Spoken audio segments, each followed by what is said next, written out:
Lacey, any rookie knows how to seal an evidence bag. You can consider this an official oral reprimand. I sealed the envelope, Christine. Then it came open by accident. Dory's a good cop. He knows what it means to tamper with evidence. He helped Dory get off dope. Yeah. What was he doing in a shooting gallery with half a gram of cocaine? He's hooked still. You can see it when you look at him. And you too, Christine. You're hooked on Dory McKenna, same as he is on drugs. I know you want to ask me. What? Ask me about Driscoll. Ask me if I did it. You don't know nothing. Let me help you out. You get yourself another partner, baby.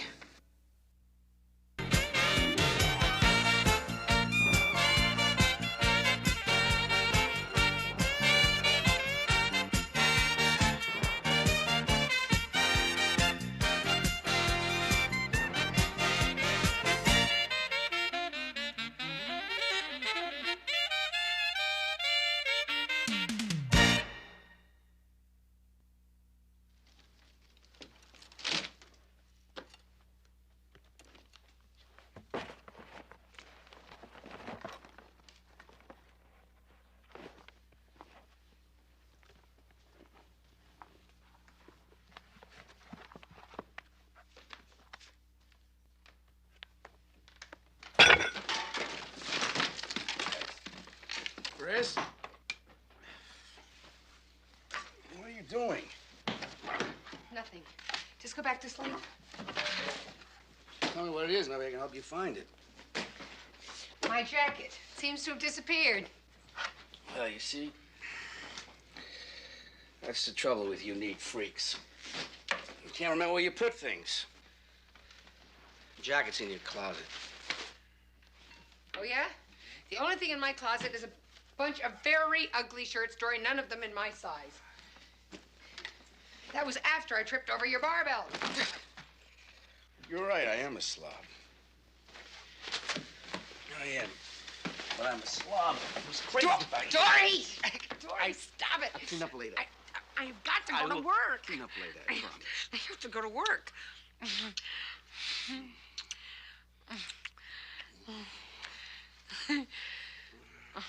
You have to let me go. Be honest. What? You think I'm crowding you? No. Just I don't know whose apartment this is sometimes. But I do love having you here.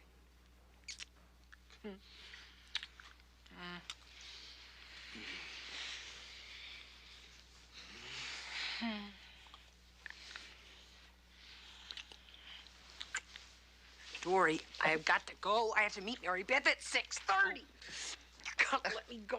Come on. Let me go. Please. Listen, what do we think about changing all this, huh? This? Yeah. The whole thing here. If I sounded like I wanted out, I don't. No. Me neither. I was talking about making things more permanent. I mean, since I am here most of the time anyway. You mean moving in together? Well, a lot of people do it.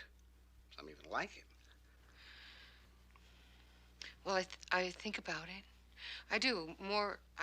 Yeah, but more with you than anybody. You're not ready yet, right? Do you hate me? What do you think, huh?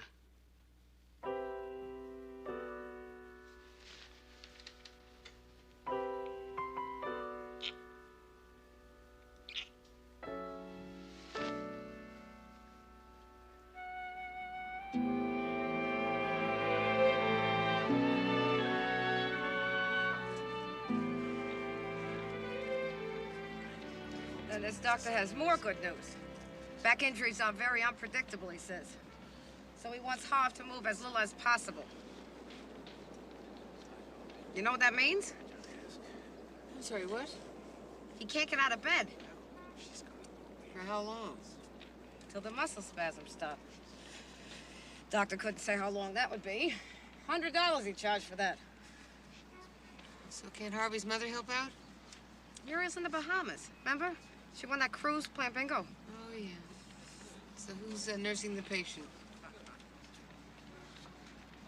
guess. Okay, everybody heads up. They're on their way.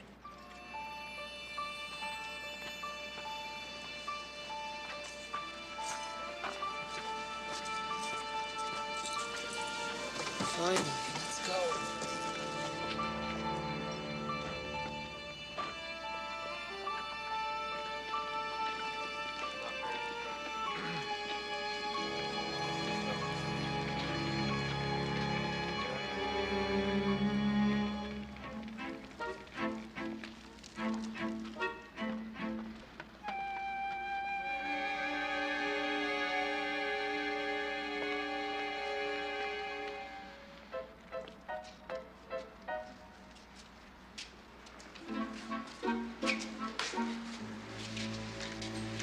I'm cool, but it's my friend.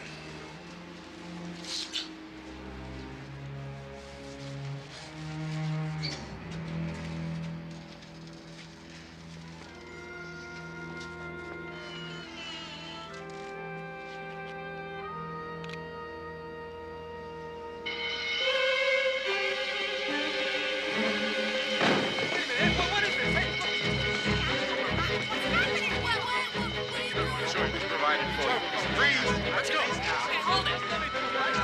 Nobody stop. That's it, that's all. That's all. Turn around. Don't make me do nothing crazy. Turn around. Right there, right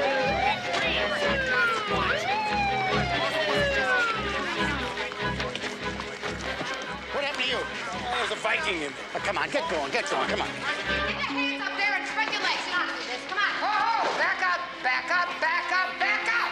Oh, what do we got here? What do you call this here, huh? Dope, I call it. You have the right to remain silent. Give me a hand. You give up the right to remain silent. Anything you say can and will be used against you in a court of law. You have the right to speak to an attorney and have an attorney present during questioning. If you so desire and cannot afford one, an attorney will be appointed for you, free of charge. Of course I know who he is. Possession, 1 count cocaine. Dory, it is crazy down here. No, I don't think you should come down. Well, because I thought you'd like to know.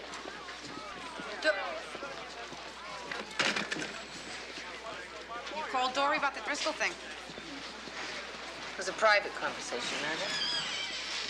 Why are we talking about my collar? Driscoll was Dory sponsoring the detox program. I met him last fall at a softball game. He helped Dory get off dope. Yeah? What was he doing in a shooting gallery with 1/2 gram of cocaine? I don't know. Neither does Dory. Well, I wish you hadn't called him, Chris. I mean, he can't do anything about it, and it makes you personally involved. Driscoll has been like a brother to Dory. That's how he talks about him. I thought he would like to know. Even so, proceed. Excuse me, ladies. You fill out these reports? Yeah, why? I don't understand Chinese. You want to translate them for me? It's not Chinese, Coleman. That's English. Hey, you know what the doctor called this? A scratch? Sorry. A superficial knife wound? Intramuscular laceration. Bail bondsman provides a legitimate service. You leave your card on winos. Well, I'm entitled to advertise. And corpses. So, every once in a while, take a long shot. We made the raid 2 hours ago. How many of you hooked so far? I am arranging bail for 11 of you detainees. Lieutenant, we're running out of holding space here. Well, tell it to the taxpayers, Coleman. I'm just trying to speed up the process. Excuse me, do you have a quarter? My old lady keeps hanging up on Ask him, will you? He makes more money than I do. Please, keep your hand.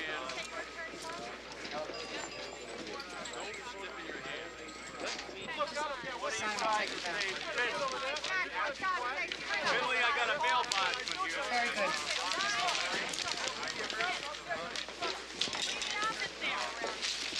Okay. Thank you. I'm gonna take these downstairs. Very well. Yeah. Pleasure. Oh, Mary Beth? Yeah. I think calling him was a bad idea. Just let it go, Mary Beth. You got a minute? That coke wasn't his. Jimmy was trying to sponsor some guy for the program. Oh. Yeah, well, who knows? He called himself Kevin Smith. When Jimmy heard, he went back on speedballs. He went to the gallery to get him out. When you moved in, Kevin got away. So it's all a big mistake? Dory, come on. How many perps have you collared who say exactly the same thing? They weren't Jimmy Driscoll. Dory, look, I know what he means to you. And I know he got you through a really rough time. He saved my life. You think he's gonna lie to me about something like this? I don't know. Anyway, it's up to a judge now. Yeah, sure. Jimmy's an ex-user. A persistent felon candidate. The judge is gonna listen real hard and then throw the key away. Dory, I don't know what you want from me. It's less than half a gram. 2 big possession charge.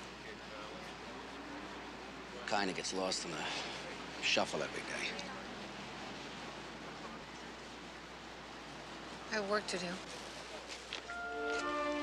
Hey, Chris. I'll talk to you later.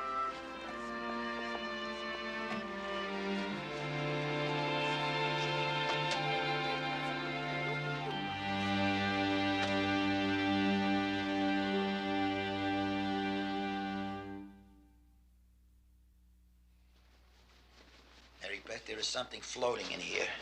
It's probably a little piece of shell. Just spoon it out, Howard. My mother's soft-boiled eggs never had shells in them. Of course not. And they weren't runny either.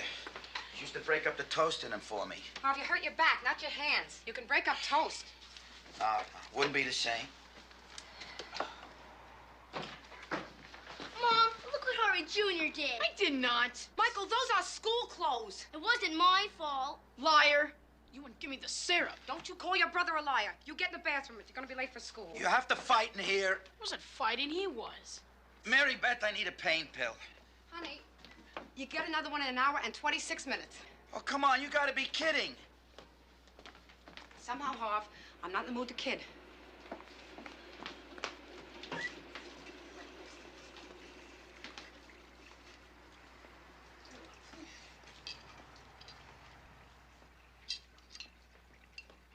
These your initials, Lacey. Yes, sir. You got something you want to say? Who was on duty in the evidence room, sir? Manelli. And he says it came to him just like that. I could have sworn it was secured, sir. Yeah, well, it's not secure now. The seal is broken.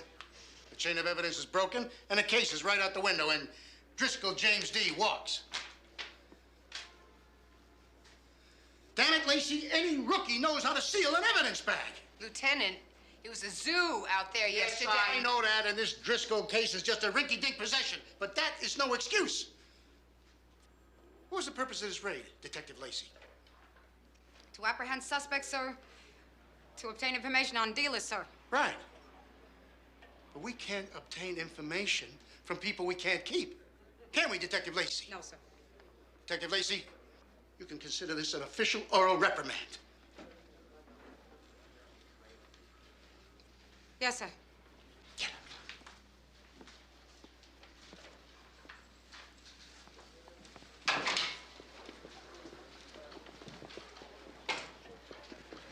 Mary Beth. Hey, you know the old wing kept me up all night? Yeah. Hey, you didn't hear what went down, did you? Hey, after I got in the door, there must have been about, I figured, 20 of them. I think they had some kind of paramilitary thing going on. They were all trained like soldiers. Of course, at the beginning, I was kind of tense, you know, but Victor, I towards don't the have time to hear about a Clint Eastwood movie. You really think this will make a good Clint Eastwood movie? Victor, enough, okay? Sure. Christine? Oh, hi. I got a card from LaGuardia. He just left Rome and is on his way to Calabria. It's nice. Yeah. You want to have lunch or something? No. I just went down the evidence locker. Dory was there yesterday. His name's on the sign-up sheet. So he had business there. Boy, that's a big coincidence, huh? I mean, one day Dory's in the evidence room, and next day his friend's case is thrown out. Well, Mary Beth, he could have had a million reasons for being in that room. He plays racquetball with Manelli.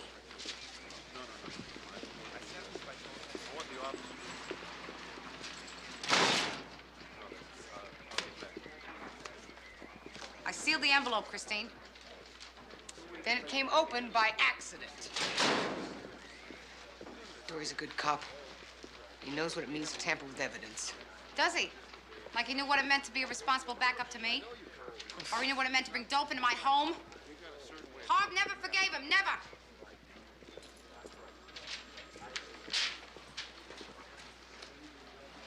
Is that what all this is about? Huh? Something that happened 2 years ago? Absolutely. Well, I'm real bored with it. Dory kicked the habit. He has apologized. Right. Now, I don't know what else he has to do to please you and old Harv. The news is good, Mary Beth. You don't ever have to invite Dory or me to your home for dinner ever again. Isn't that great?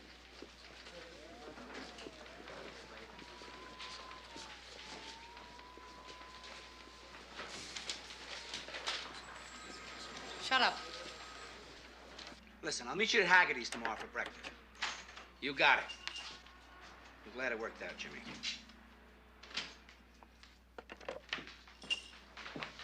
News travels fast.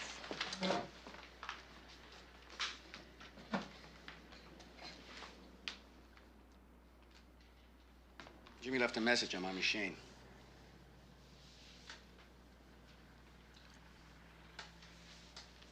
A lot of knots. Yeah. I know, it's not one of my 10 best days. Want to talk about it? No, not really.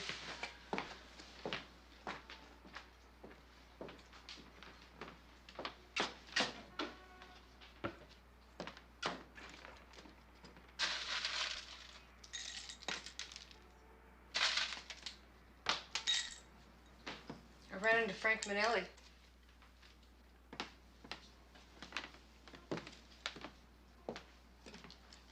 He said you came by to see him when he was on duty yesterday. Oh, yeah. Needed some lab reports.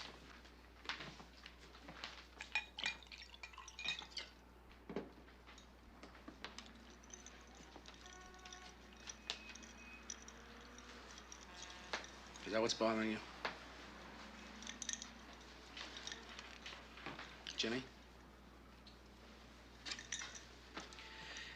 Yeah, it bothers me. Well, it shouldn't. He was clean. We'll never know for sure. You hear yourself? You hear yourself? That's why Jimmy never had a chance against the system. Doesn't care that he's recovering from a disease. It doesn't care that he's been busted by mistake. Just throw the junkie back in prison with the rest of the garbage. And then you wonder why he starts using again. Well, you're not really being very objective. Objective? You want me to be objective? The man spent more nights up with me than I want to remember. I screamed at him. I hit him. And still he stayed with me. He wouldn't give up on me. And he wouldn't let me give up on myself. Jimmy's done that for lots of people. Still, the justice system would have sent him to hell anyway. Still, he got a... That's where he got a break.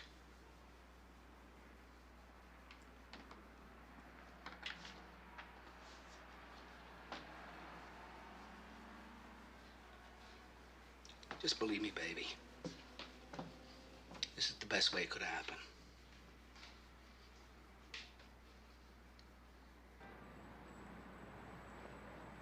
Honey, I'm sorry the remote on the TV isn't working. Then you have to watch soap operas until Harv Jr. gets back from school. Yeah, tomato soup. In the thermos. Yes, made with milk. No, Harv. I don't know what it's like to spend an entire week in bed, but I certainly like to find out. Goodbye. Hiya. Hiya.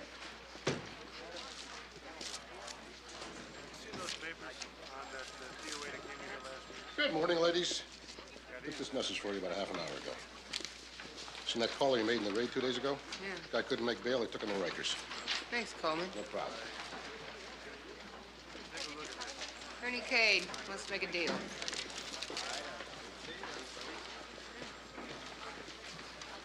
know why you rousted us. It's not the little guy like me that you're interested in, is it? You just want us to tell you who the sources are. Am I right? Yeah, but so far all you've done is tap dance and scratch. It's Coke, Bucks. I used to freebase. Not anymore. You know what I think, Ernie? I think you're playing games. Well, now you haven't told me what you can do for me. You know, I'm facing a lot of time in here. If your information checks out, then we talk about a deal. Hey, I think I got a right to know. Hey, take it or leave it. Okay. Okay. They got a system for getting the stuff into the city. I know something about their drops. What? They move them around. It's a different place every week, you know? Movable drops. That's it? Great. Thanks for wasting our time, Ernie. We just love driving out here for no reason at all. No, wait. That's not all I can tell you. No, There's more. forget it! You've been dancing us around here. No, I swear I'm not. I swear on my mother's grave. Please, come back, please. I know a distributor.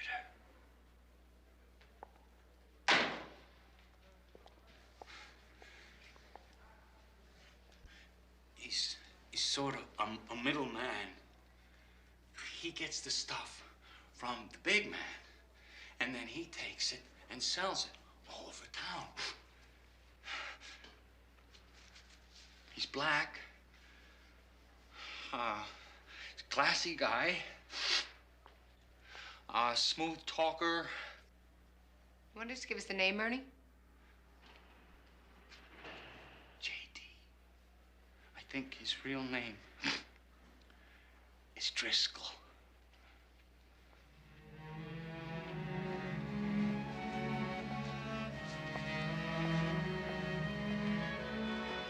We'll be in touch.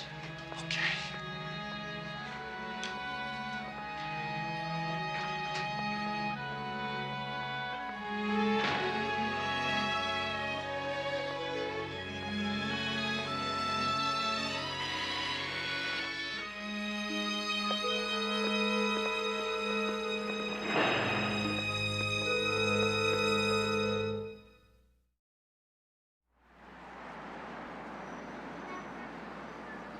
So then he says to me, hey, man, I want to talk to you. So he says to me, man, now mind you, he had about 2 feet of white powder on his lip. He says, man, I swear I was just eating a sugar donut, sure enough. Funny, huh? Man, it was pathetic. Because it's us, you and me. You know something, son? It's harder for a cokehead to quit than any other kind of junkie. But then I guess you know that already. Today. Man, I was sure I was gonna give in. You can do that if you want to. I mean, you want to snort your brains out the rest of your life. Or you can trust me. And the rest of the group. Because we'll always be right here. Worry your family now.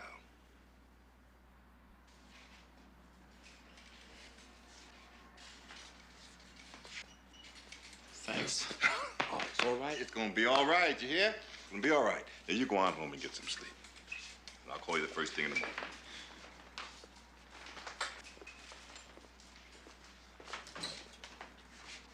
Well, hi. You looking for Dory? Or are you looking for me? Dory. Well, he left right after the meeting about 30 minutes ago.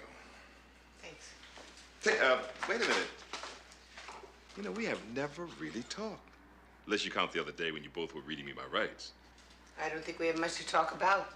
I mean, you don't take no bull, do you? And you got Dory's number, and you're not afraid to fight.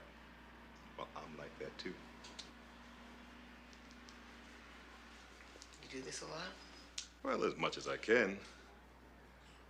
You see, well, I was a hardcore user. Look, why don't you come on in? But one day, I lucked out. And I got this program instead of prison. And now, I'm just trying to give a little of it back. Sometimes, well, it's not that easy. Some of these people who hear this meeting tonight, they'll be using it again in 6 months. But every once in a while, somebody like Dory will walk through, and it will stick, don't you know? And it makes the whole thing worthwhile. So you have a lot of people come through here? Mm-hmm. No user named Ernie Cade? Ernie Cade? Of course. Oh, Ernie, he's my lost cause. Every week he tells me he's gonna kick the habit. Say, you're not really looking for Ernie, are you? I mean, he's not a bad guy. A little crazy, but he's not bad. Yeah, maybe not. Thanks. Will you take care now, here?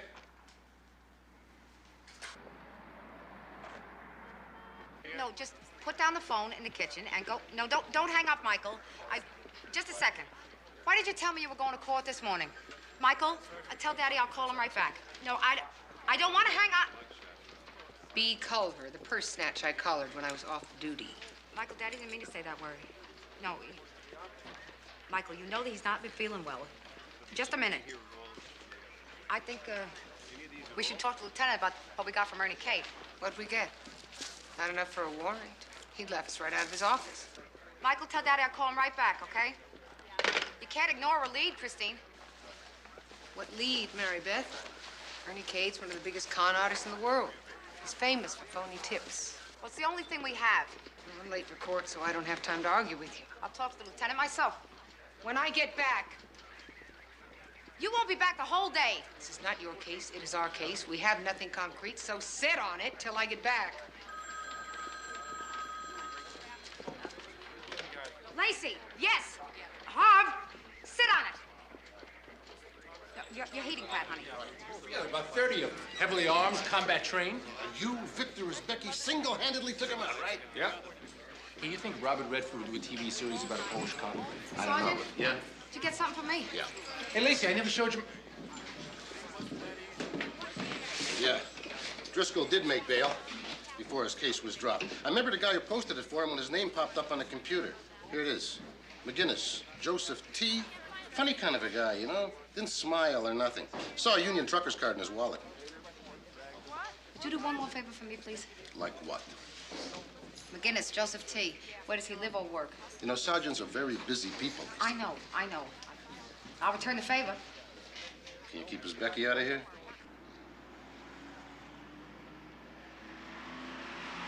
Kind of a jerk lately, huh? You don't have to say it. I have been. Well, you're sick. No excuse. I'm gonna do better. I promise. Night, baby. Good night. Sleep well. You want to see her? No.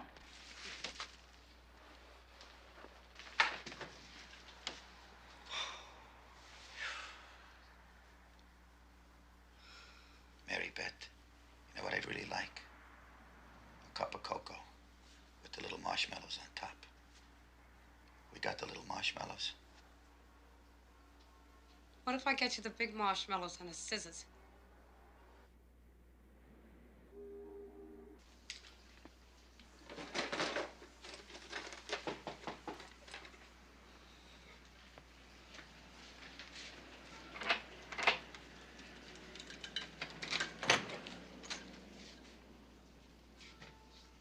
Christine said she needed a ride this morning. Yeah, she always slept. She's in the shower.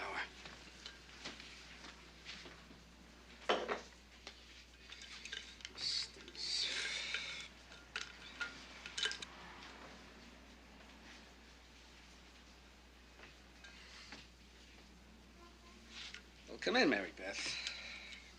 Relax. We ought to be able to get through 5 minutes together.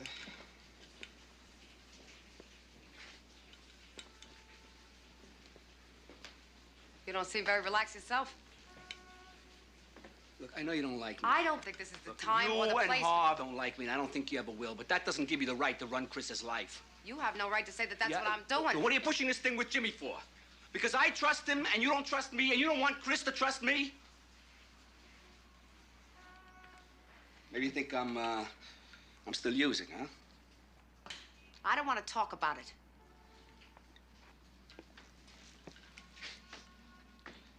Well, I guess Chris didn't tell you that she saw, Jimmy the other night, huh? Yeah, that's right. She's not as self-righteous as you are. She doesn't assume that he's lying just because the man was on drugs once. Hi, Mary Beth. I'm sorry I'm late. I'll see you in the car.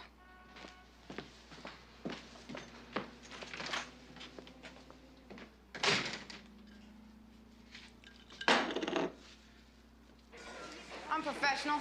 It's unprofessional. Talking to a suspect without telling me. Driscoll is not a suspect. Because you don't want him to be, because you don't listen. Because you don't know what you're talking about. Lacey, got that information on the Driscoll case? McGinnis is a truck driver. The union says he works on the island, Bellport, freight company called Pierce Transport. You owe me. Thank you. This could link Driscoll to the movable drop show guy Cade told us about. I don't know what I'm talking about.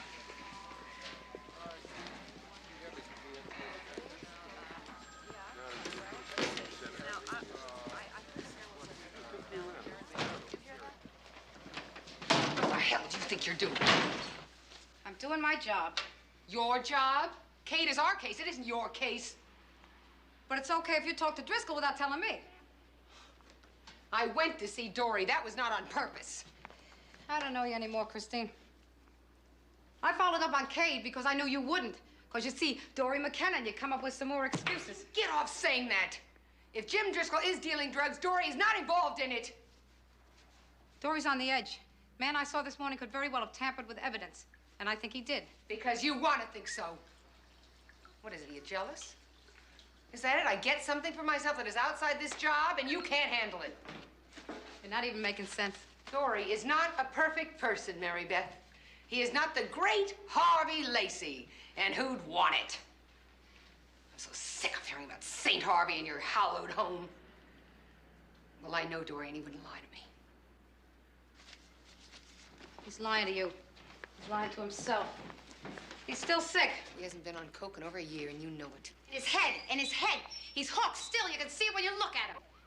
What the hell do you know about it? And you too, Christine. You're hooked on Dory McKenna, same as he is on drugs. Only you can't see it. I don't have to talk to you. Yes, you do. For God's sake! Hey, you watch it! Would you listen to the truth here for Don't push! Get your hands off of me! This man could be guilty of a serious crime. And you're willing to throw away your career and mine to protect him. You're hurting a lot of people, Christine, and it's wrong. And you know it. Fine, Mary Beth. Fine, you know everything. You know the whole truth now. You don't know nothing. So let me fix it for you. Let me help you out. You get yourself another partner, baby.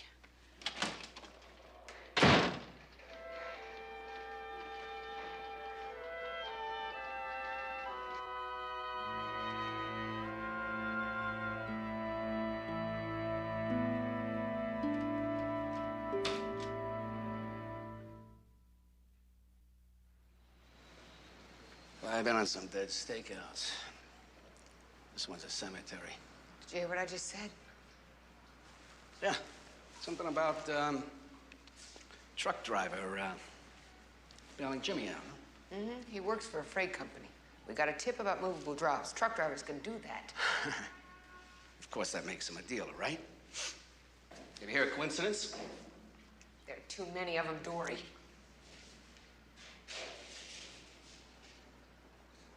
Look at me! We've got to talk. You know, Jimmy's uncle owns a freight company. He's a nice guy. He'd bail Jimmy out. He probably sent down one of his drivers. Well, the uncle's involved. Oh, God, don't you ever quit! That is my job. I'm not supposed to quit. Okay. Why don't you check out the freight company? Hmm? You'll probably find out you're wasting your time, you know. Yeah, maybe so.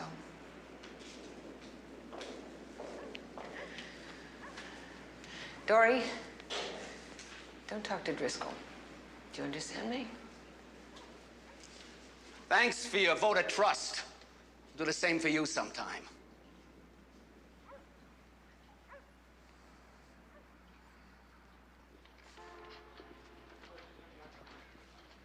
Oh, come on.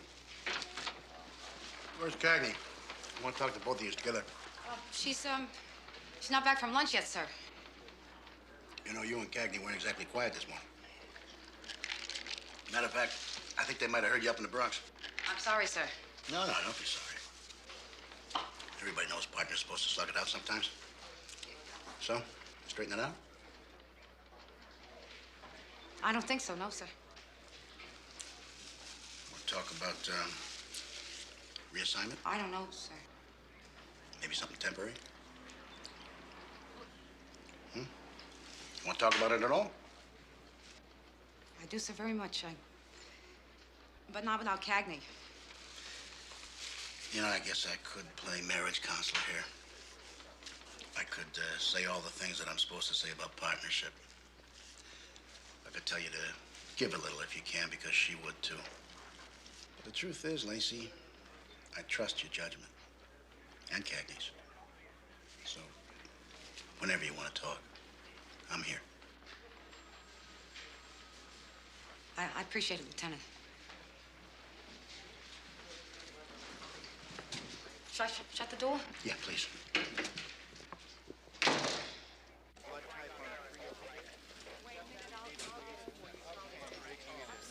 He wanted to talk to both of us together.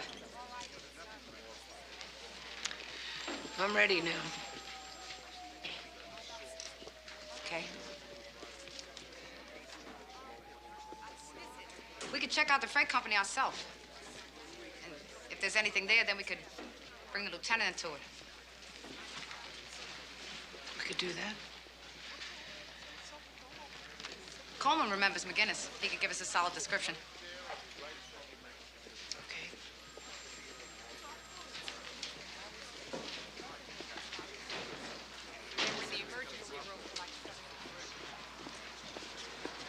You know, I don't know which way to go. I mean, Wamba made big bucks off novels.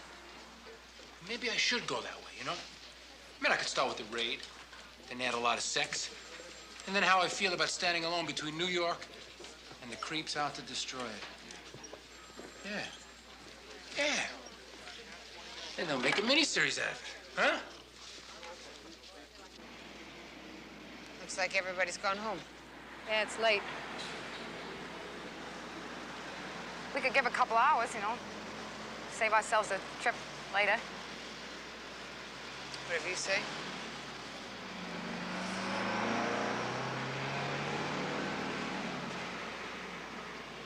That could be McGinnis, huh?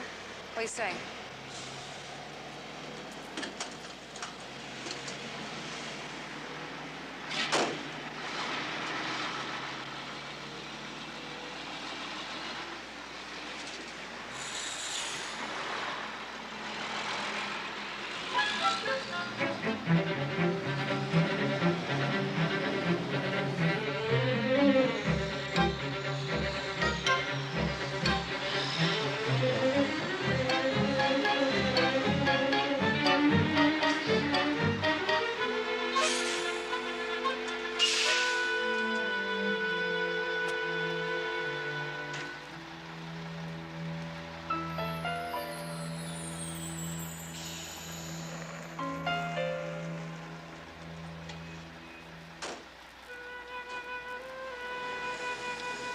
It's not a drop when he leave it here in the middle of nowhere's for.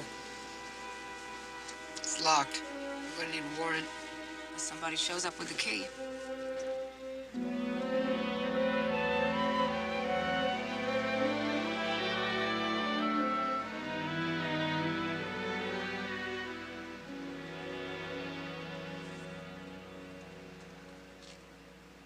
Christine, if you want to get a warrant, say so. I said we'd stay.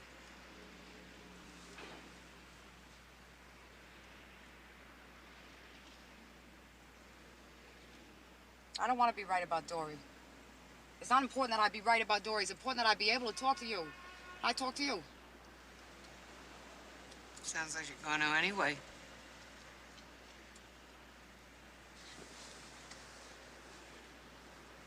I'm feeling ashamed of myself. I'm ashamed I shoved in the ladies' room. I'm ashamed I went behind your back to talk to Sergeant Coleman. And I'm ashamed I said it was Harvey that never forgave Dory. Because it was me. I was holding on to bad feelings. I acted small about it. And I owe you an apology. I'm sorry. Can I say 2 more things?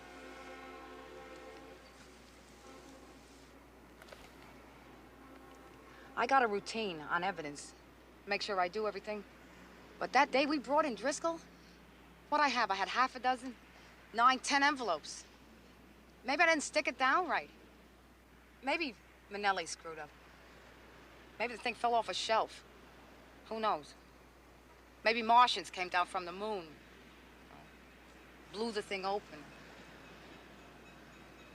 Point is, I don't know. And Dory said to you he didn't do anything. And you believe him. So do I. Last thing, okay? If you wanna go on still, working together, which I hope you do, you have to keep your mouth off my family.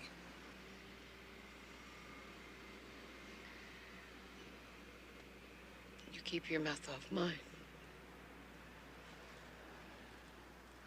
Deal. Deal. Jeez, I'm starving. I am too, actually. Want to order out for a pizza? Where? Let's see what's in the glove compartment.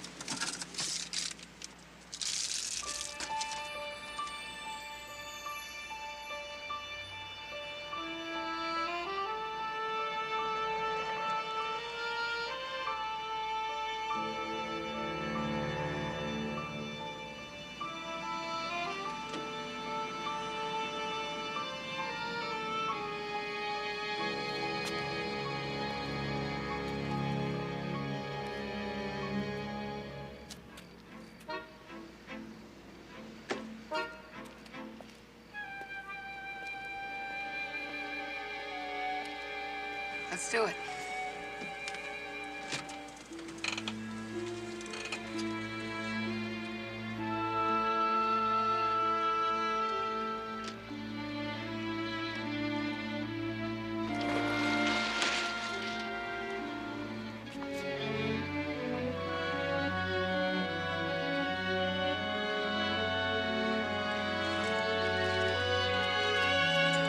Police, hold it right there. Put the bag down, put your hands up. Put it down, Driscoll. You have the right to remain silent. If you give up the right to remain silent, anything you say can and will be used against you in a court of law. You have the right to speak with an attorney and have an attorney present during questioning. If you so desire and cannot afford one, an attorney will be appointed for you without charge before questioning.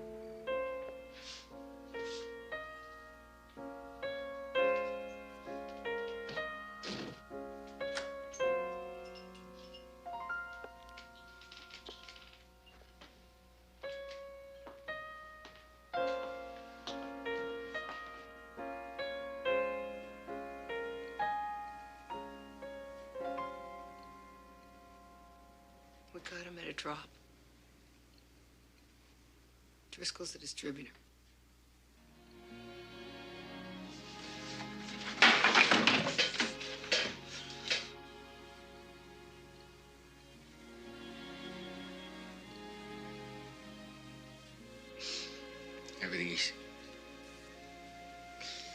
Everything he said. Whole rap. It was all a lie. What he did for me.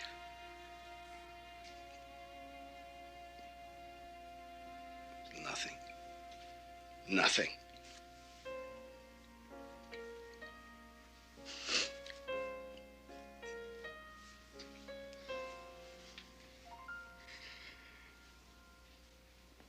me from going back now, too. Does you, Dory?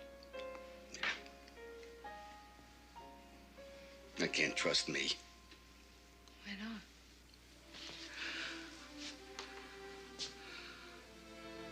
Come on, Christine. You don't even trust me. You say you love me, but you don't trust me. I do. Ask me. I know you want to ask me. What? Ask me about Driscoll. Ask me if I did it. I didn't, Christine. I didn't. I know how it looks. I swear to God. I did not fix the evidence. You don't believe me? I do. I do believe you, Dory. I do.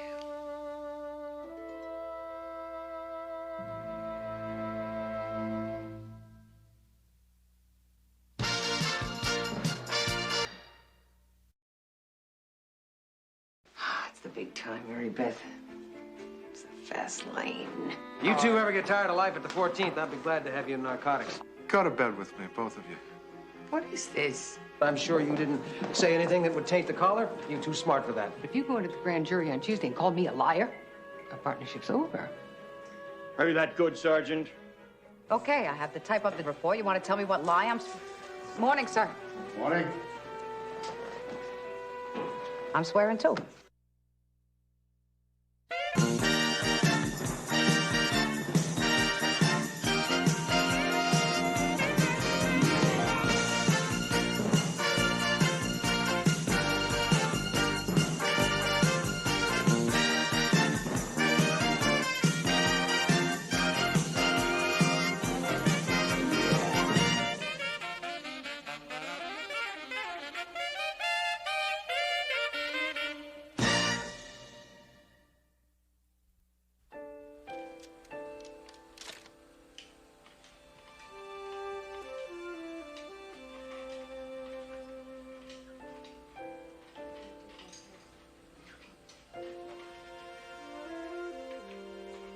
Great location here.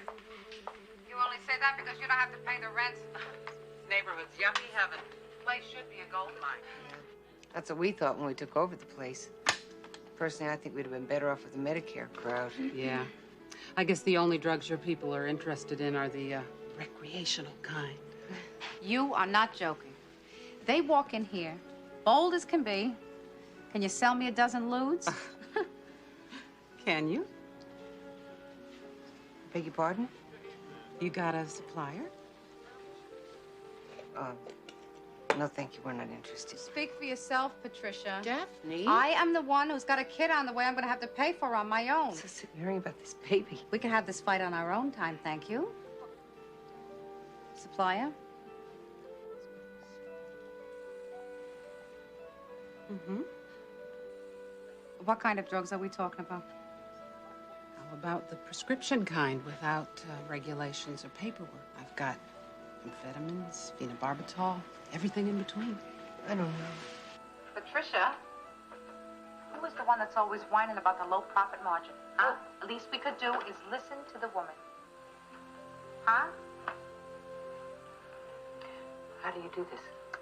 No risk to you. All of the pills have been accounted for, so no one's gonna come looking for them. Uh-huh. It's foreign stuff, right? You smuggle back in? Right?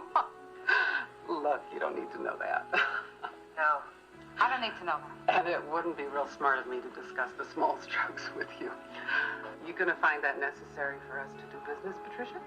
I could live without it. No, I'm okay. Good. Then you just tell me what you need. I give you a price. You give me cash, and I can have you supplied the same day.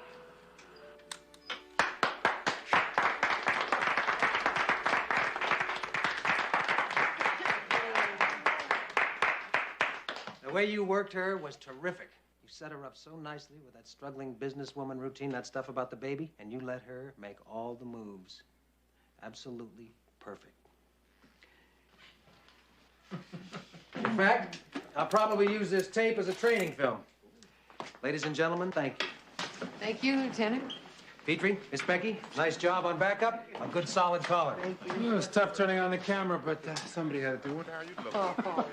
You two ever get tired of life at the 14th, I'd be glad to have you in narcotics. Score one for the good guys.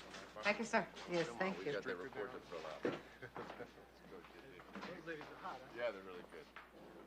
Great job. Hey, hey! All right, that's it. No. Don't get up, sit down, continue with your work. We're all adults here. What, going so soon? Hi. Well, how good am I? Real good, Cagney, real good. What'd you expect? A little modesty, Sergeant? I am very modest, Petrie, on those rare occasions when I have something to be modest about. Hey, Josie. Well done, good Cagney. Thank you, Josie. Good eye. Thank you all. Why is the applause stopping? Thank you. I enjoyed the applause. Thank you for gracing this humble squad room with your incredible presence. Welcome. I would like to take this opportunity to speak for me, myself, personally, and my partner, Detective Mary Beth Lacey. We want you all to know that we will never forget the little people who knew us when we started out. You may all applaud again. Thank you so much. So where's Rather? Rather who? Dan Rather. You're not well, Christine. Mary Beth, we are newsworthy. At least Connie Chung. Good caller, you two. Oh, thank you, sir. Thank you, They're Lieutenant. saying good things about you upstairs. Oh, yeah? Like what? And by whom? Easy, Cagney. You know, 3 days minus 4 bodies made a pretty wild place around here. So I need sober heads tomorrow, you hear? Not too much celebrating tonight. Huh? Yes. Congratulations, Lacey. Thank you. Good job. Messages. Got 2 for Cagney, nothing terrific. What do you know? Harvey. Harvey's obstetrician. How about your checkup? Everything moving along okay? Everything. Thank you so much. Yeah, yes, Becky, you must be slipping. And nothing for you, Petrie. I guess Claudia's out studying motel architecture with a night school teacher or something.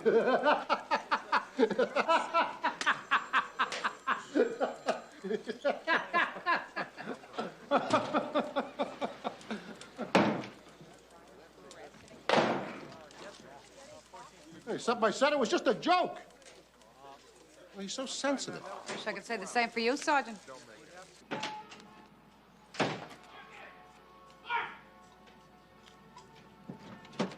Hey, Petrie, wait a minute! Hey, he didn't know what he was talking about! Hey, come on! Hey, you don't understand! Hey, Marcus, don't be mad at me!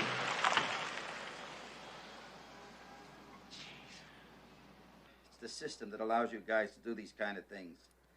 You play on people's greed to get them to commit a crime. Yeah? I didn't hear you object when Paul Newman and Robert Redford did the same thing in The Sting. You get inside their heads. You set them up on the right day at the right time. Gestapo tactics. Oh, Harv, you're way off base here. She offered. We didn't ask. She offered to sell us drugs. She had a choice. No, babe. She was headed for prison the day she made the list. List? What list? Government wants you, they'll get you. Daniel Ellsberg, Gene Seberg, DeLorean. It is all the same. Harvey, I don't think that we can have this conversation. What about those senators a few years back, huh? App scam? What chance do they have? A guy comes up to you, All right, he says... Harv, listen, I take your point, okay? So let's drop it. All I am saying is the government has the power to destroy anybody they want. By the way, we're not arguing here. Okay. You think that the government and the people I work with are out to get innocent citizens, and I do not. But we're not arguing. Of course not. Okay. Let's go to sleep. Good night.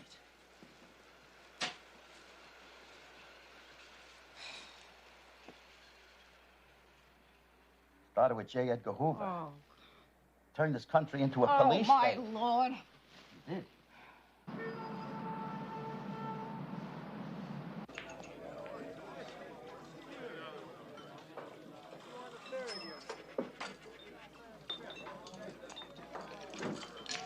They're looking all over you. Get away from me. Hey, I'm sorry. I'm sorry. So what? You're sorry. I tell you something very private. And the next thing I know, I'm hearing it back from the biggest mouth in the squad. Look, Coleman asked me, what was wrong with you lately?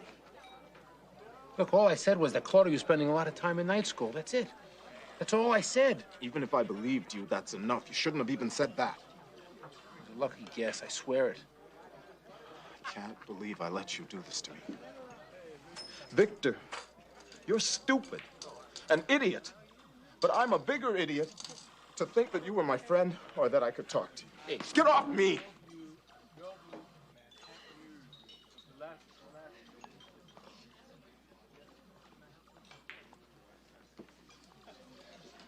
I don't like my life aired in that squad room.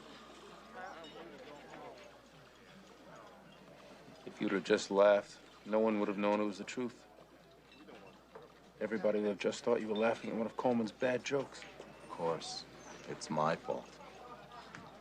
You're unbelievable. It's not what I mean. Marcus, I know I blew it. I didn't mean to, but I did, and I'm really sorry. You know, I felt really special that you even told me. Marcus, we're friends. It's water under the bridge. It won't happen again. I give you my word on it. I don't need your word, Victor. Because I'm putting in for a new partner tomorrow. So don't worry about it. See you, George. Good night.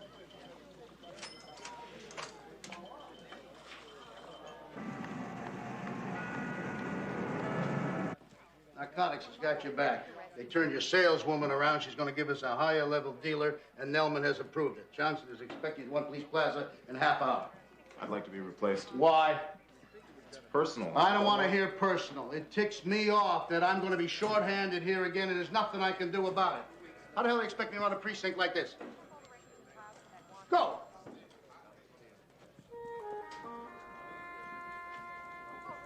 The guy shows it to me, says, how do you like the yacht? That's not a yacht, I said. That's a canoe. I mean, I want to sleep 6 all the way to Bimini. Try the veal here, you'll love it. No, nothing for me, thanks. Say, this is the best Italian food in the city. No, somehow eating with cops spoils my appetite. Have a nice day, gents. What do you mean, cops? Come back here, will you? What are you talking? Mistakes. Overkill on the money talk? Rich dealers don't have to strut it. No, I think it was a nice setup. Mansfield doesn't deal with street soldiers. They look like cops. Maybe. Petrie, what do you think? I didn't see any mistakes. Bingo. Mansfield is shrewd. We've tried to sting him 3 times now, and every time he smelled trouble. He's very good at playing games. He'll even try to force you to entrap him. Does he ever serve time, sir? Not even an indictment. From pot to smack and everything in between. Maybe he's backed by the mob. Maybe he bankrolled the Benedetti murder. I don't know. He's crud, and I would love to get him. And this time, I think we've got a shot. He trusts Laura Farrell. You two are as good as I've seen, and not exactly typical-looking narcs. Lacey, the stomach, absolutely beautiful. Thank you, sir. Just remember, you've got to make the first move. What are we buying? Just pills, large quantity. This time, you'll be mini moguls from out of town. The Premier Towers. Petrie, Miss Becky, the camera and I will be here in room 907. The sting will be in 909. The camera will see through this 2-way mirror in the center of the room. Now, we're using a wide-angle lens, but you still got to try to keep the action here in this area. If you get into the bathroom, the dressing area, or at the door, you're out of frame. So try to keep it tight. Questions? Okay, folks. Showtime.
smart, Mary Beth. He's sophisticated. We can't seem too easy or he's not gonna buy it. He's sharp. We just gotta be sharper. We will be. It's the big time, Mary Beth. It's the fast lane. Uh-huh. You gotta know these kind of people. I can handle them. Uh-huh. Go ahead. They're on the way up. All right.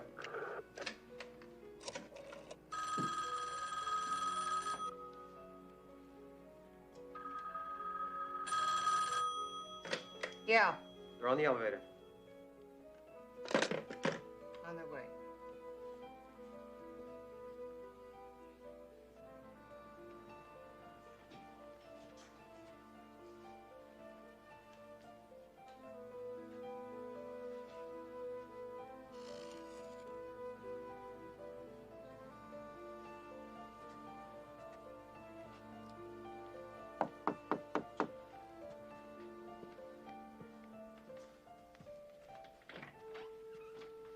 Hi, Laura. Mary Beth. Mary Beth, Christine, Bruce. Hello. How do you know? Nice to meet you. And Don. Thanks for stopping by. It's my pleasure.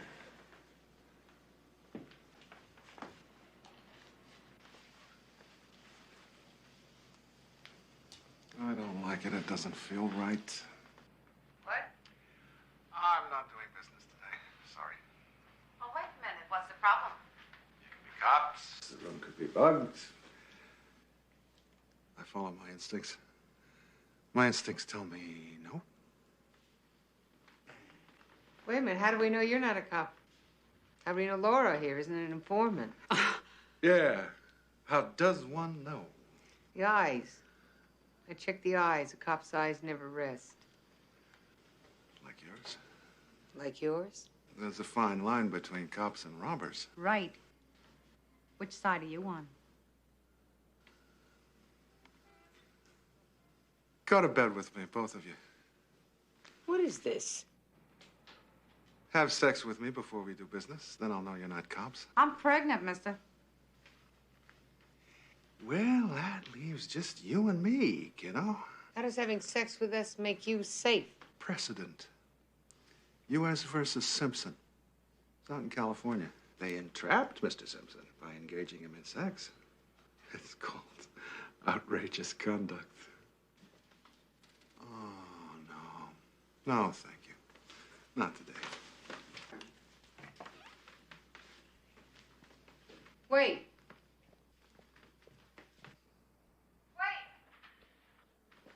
Bruce? Where are you going? I thought we were going to have a good time. Okay, my place. If you want to reach me, Laura knows how to get in touch. Bruce?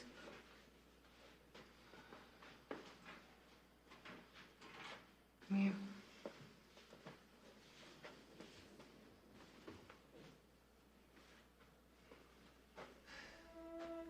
Look, everybody's tense.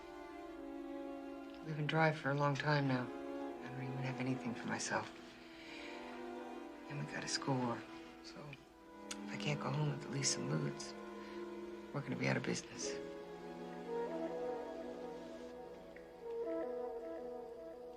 You broke my heart. If that's what it takes. You're saying that if I solve your supply problem, you and I can have a good time? Yeah, I'd like that. What exactly do you need? Ups, moods, a couple of thousand more if you got it. Well, my list is inside.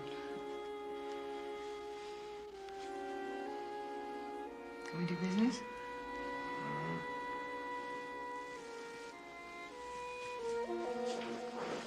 After you. Get him. Yeah, let me see your list. I'm sure I can give you everything you need. Oh, yeah, I can go 5K on the ludes and the ups. All units, stand by. I'm low on tranks. When can you make delivery? Well, if you've got the cash, I can have it for you in 15 minutes. I got the cash. Come on, let's move it. I want you to drive. This could get him into major cases easy. For a chance like that, I'd even put on a dress. And you'd probably look sensational in a pair of high heels.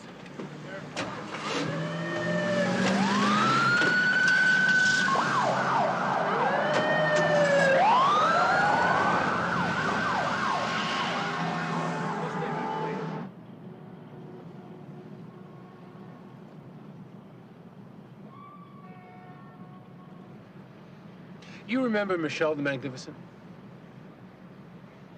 Sure you do. I talk about her all the time. To tell you the truth, the first night didn't happen. I couldn't, What is this, Victor? I don't want to hear this No, story. I want to tell you this. Never happened to me before. She tried to be nice about it. But that made things even worse. Anyway, you can tell Cagney or Coleman or send out a newsletter if you want. I don't care. I told you the I know story. why you tell this story. Because you thought it would make us even. You embarrass me, I embarrass you. Fair is fair? Right. Wrong. Victor... What's the use? We have different values. Interests, everything. It's a bad match, always has been. I think you're blowing this out of proportion, Marcus. I don't think so.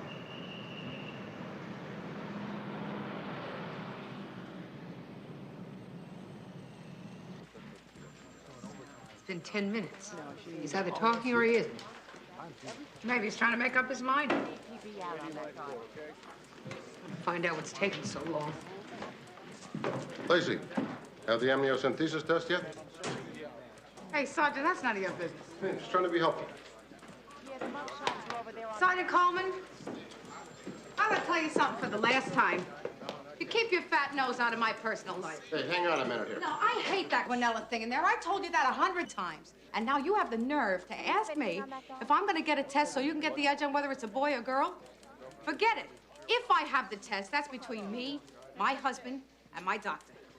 And if I do, I'm telling the lab I don't want to know the sex. And no matter what I do, I would never, never help you make money off of my baby. You finished? Yes, sir. Well, let me tell you something here. You think I brought this up just to make a few bucks? Why else are you bothering me? Because when my wife and I were expecting a baby, she didn't have the test. Then when Betty was born,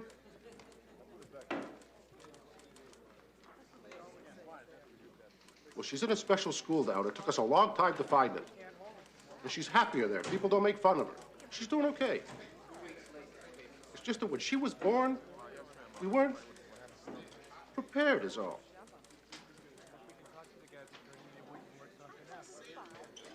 Betty's a pretty name. That's short for Elizabeth, right? We were thinking about Elizabeth, if it's a girl. Or Muriel, maybe, which is after Hoff's mother. It's a nice idea. I just told your partner here the man is mute until his lawyer shows. Parker Simonson. One of the best. But we've got a good sting on tape. Plus, we've got a suitcase full of pills. We'll have to account for the time in the hallway, of course, but I'm sure you didn't say anything that would taint the collar. You're too smart for that. Lieutenant, what I said in the hallway. Cagney, you don't have to tell me what you said, not right now.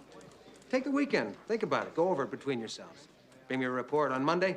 We'll get this into the grand jury by Tuesday at the latest. We made a great caller today. So whatever it takes, let's not lose him. Fine. Thank you, Lieutenant. Ladies.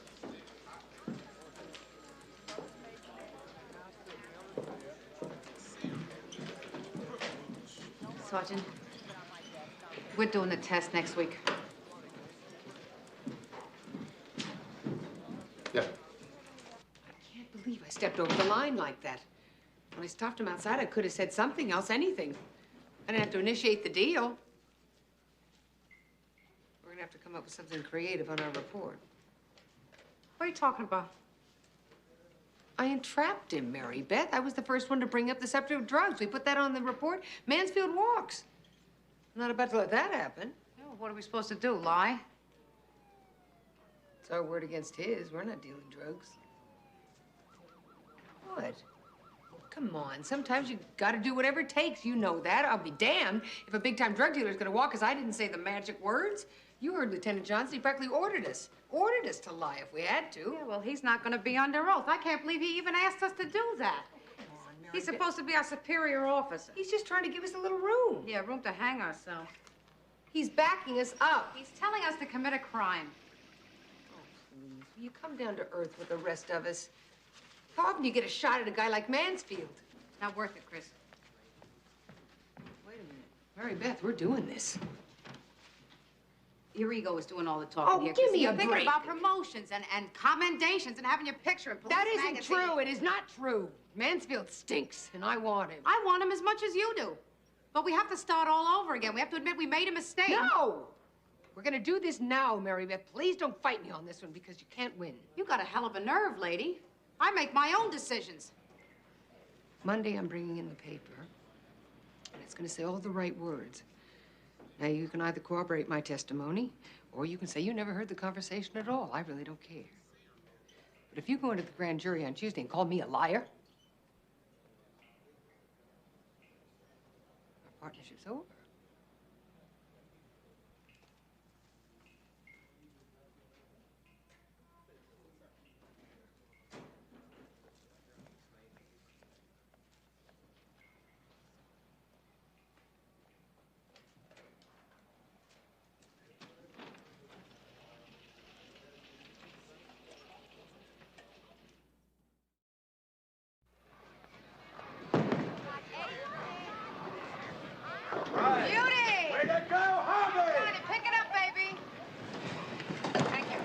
Emotional blackmail, and I don't like it. I don't like it either.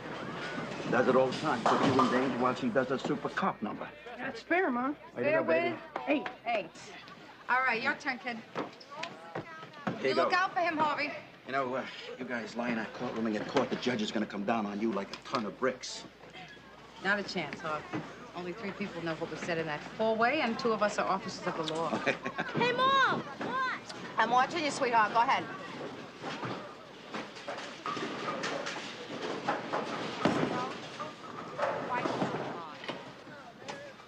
That's all right. Don't worry about it. Go again. Maybe you should call a bluff. You might be better off with another partner. I don't want to think about that, Harvey. Anyway, she didn't mean it. Maybe she did mean it. I called her a liar in front of the grand jury.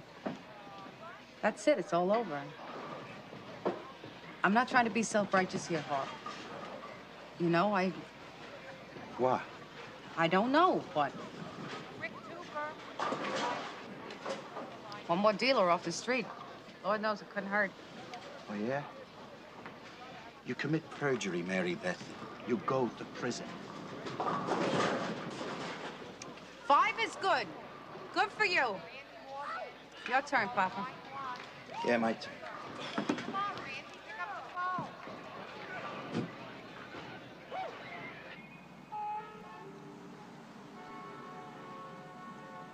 What the hell does Lacey expect you to do? Let him walk? I mean, your job is to get the scum off the streets, whatever it takes. He beat me, Charlie. He baited me, and it worked. I'm the one who blew it. You didn't blow anything. I knew I wouldn't get another chance. You don't need another chance. You got him now. Draws these things. It looks like a jigsaw puzzle. Mary Beth has to do everything by the book. Otherwise, she doesn't sleep at night. Well, then she's in the wrong job. Well, fine.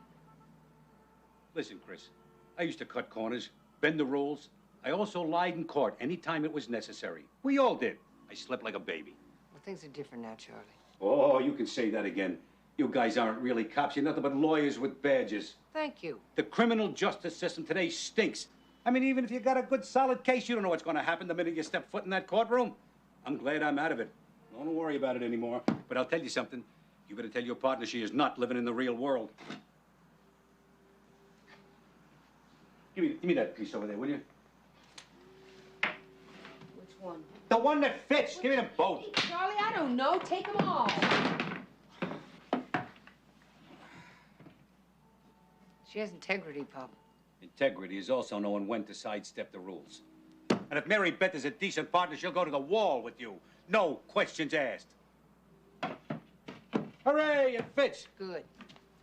You want a soda? No, I don't want a soda. When I finish this bookshelf, I want a drink. I think you could use one, too.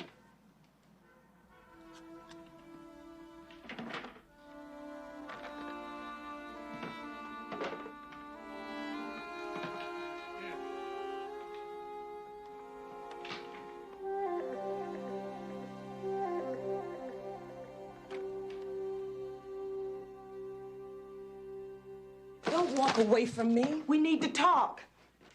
We've already talked. It happened. And it's over.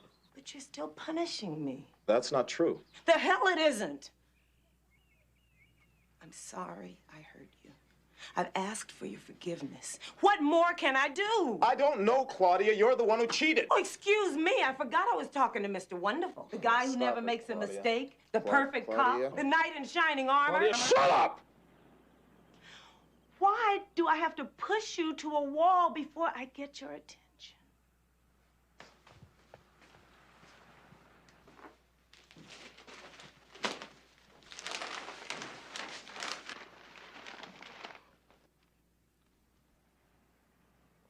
Marcus, if we can't get past this, we don't have a future.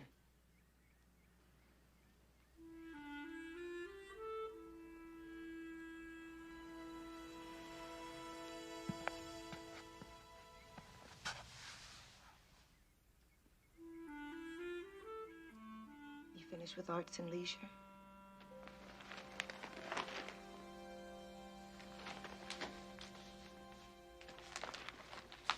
You still have the home living section.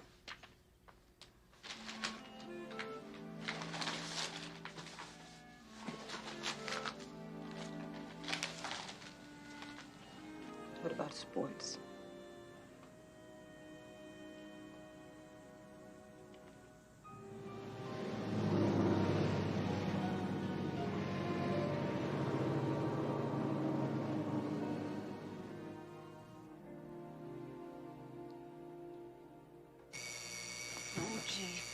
I'm sorry, sweetheart. I meant to turn it off. Go back to sleep.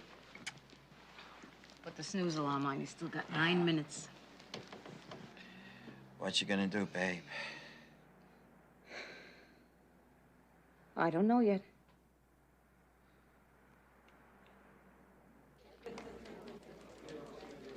Mary Beth, would you sign me in, please?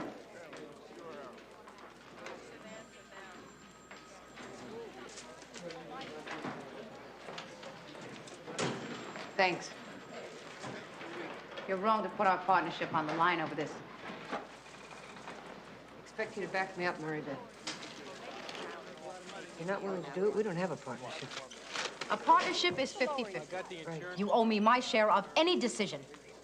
Instead, you throw your little ultimatum in my face, and I don't like it. All right, then I'm sorry about that, but this is not a negotiable issue for me. Why not? Because you're afraid to admit a mistake? No.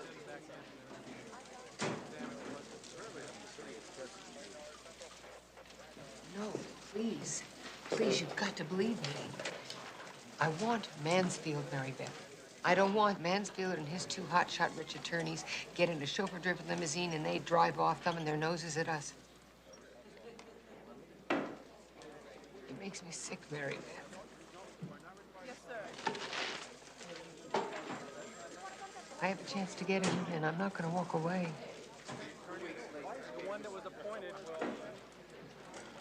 I'm sorry about the ultimatum. I'm a pushy broad. True. Look, if you want to say you never heard the conversation between Mansfield and me in the hallway, I'll understand. But I did. No, I'm gonna do it, God help me. Okay, I have to type up the damn report. You want to tell me what lie I'm... Morning, sir. Morning. I'm swearing, too. Petrie, it's Becky.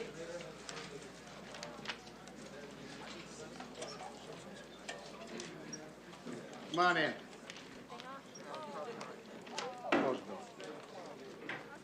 What's this all about? Did you read it? Self-explanatory. Yeah, of course I read it. But I'm not going to give you a new partner without some good reasons. Did you know about this? Yeah. Well? Huh? Talk to me. Somebody. I'm listening. It's my fault, Lieutenant. I betrayed his trust, and it wasn't the first time. To tell you the truth, I haven't been much of a partner at all. I'm always late with my paperwork. He usually has to clean up behind me on the street. Bottom line is, he's been holding me up for a long time now. All right, Victor, don't go overboard. He's a good cop, and we've shared the load pretty evenly. The problem is that we're not compatible. I think we'd both be better off with new partners. You got problems at home, Petrie? What would make you think that, Lieutenant? Because you've been walking around here eating up the furniture for about the past month now. You're telling me you didn't hear about it? What, I missed a juicy bit of gossip or something? Maybe I ought to come out of the office more often. Look, I'm not about to split up one of my best teams without a fight. Now, we all know that you can be extremely obnoxious from time to time and that you're too sensitive for your own good. So I'll tell you what we're going to do. I want to hear everything.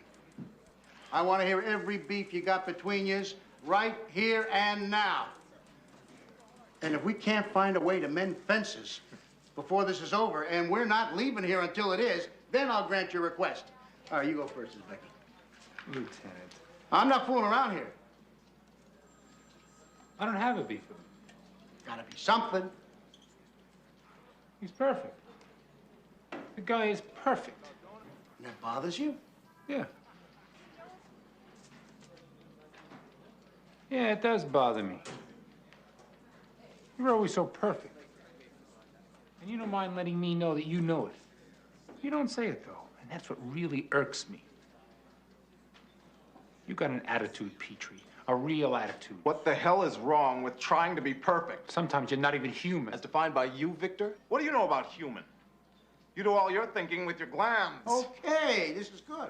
And I'm tired of your rooster stories. You're never on time. You always complain. Victor, you talk too much, and I'm sick of it. I told you I was sorry. And that's supposed to solve everything. What am I supposed to do? Keep your sorry and get out of my face. Is that human enough for you, Victor? This is very good. Yeah, Petrie, you want to go at it? Let's go at it. Come ahead now. I'm right here. Lovely day for a hearing. You nervous? A little. I didn't sleep last night. Are you expecting sympathy? I'm doing the right thing, Mary Beth. This one is worth it. Yeah.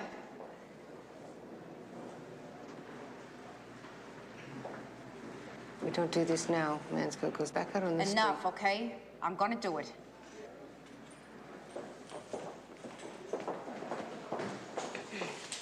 Mary Beth, thank you. Good looking suit, Christine.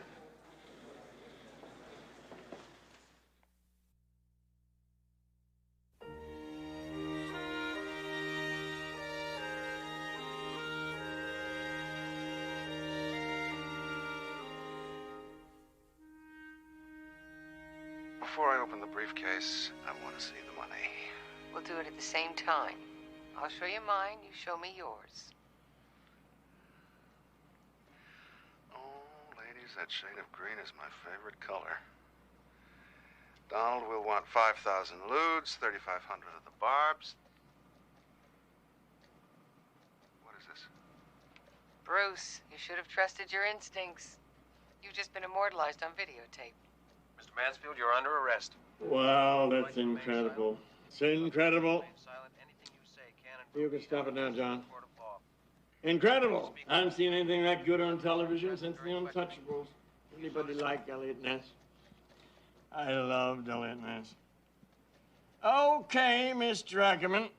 Your side is going to tell us what happened in the hallway, is that right? Yes, Your Honor. Sergeant Cagney spoke with Mr. Mansfield in the hallway and can tell us what transpired. Well, by God, John, on your feet.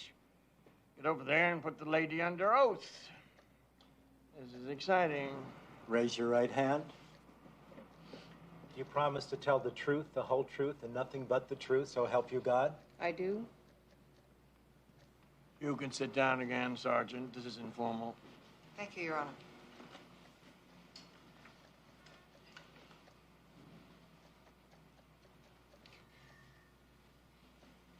After Mr. Mansfield walked out of the room, I decided to give it another try, as you saw on the videotape. When I caught up with him in the hallway, I said to him, "Please wait." He turned and sort of smiled at me. Then he walked over towards me. And at that time, I said, "I wish you wouldn't go." It was obvious he was playing games with me. Objection, Your Honor. That is pure conjecture. Oh, come on, Mr. Parker. This isn't a trial. Sit down, take a load off. You'll live longer. Go on, Sergeant. Anyway, Mr. Mansfield said to me, "You're pretty hyper, aren't you?" I said, "Sometimes." He said, "Well, you need to relax. You need a lewd, don't you?" "I've got lots of lewds." And I said, "So I understand." He then smiled again. He said, "I bet if I solve your supply problem, you and I could have a good time." And I said, "I'd like that." At that time, he asked me what it was I needed. And I told him I needed a couple of thousand lewds and some ups. And then I pretended that I couldn't remember the rest. And I said that I'd left my shopping list inside. He then laughed and he said, "What the hell? I know you're not cops. I just like to test people. We'll do business, then you and I can have some fun." At that point, we all went back into the room. That's a nice story, Sergeant. Well told and concise. Now, you're telling us here that Mr. Mansfield initiated the actual drug deal, even though he had previously expressed an aversion to doing business with you. Is that right? Yes, sir. I see. Fine. Thank you, Sergeant. Your Honor, my client has an entirely different version of that story. I would hope so, Mr. Parker. I think a 30-minute recess would be pleasant right about now. When we come back, Mr. Mansfield will have a chance to enthrall us. Mr. Ackerman, I would like to see you and your group in my chambers, and Mr. Parker, you can come too.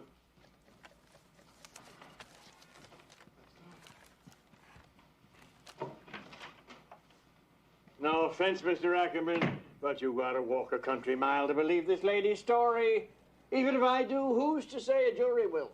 We've got a very strong case, Your Honor. Predicated on the assumption that our bright young sergeant here didn't make the first move and entrap Pretty Boy.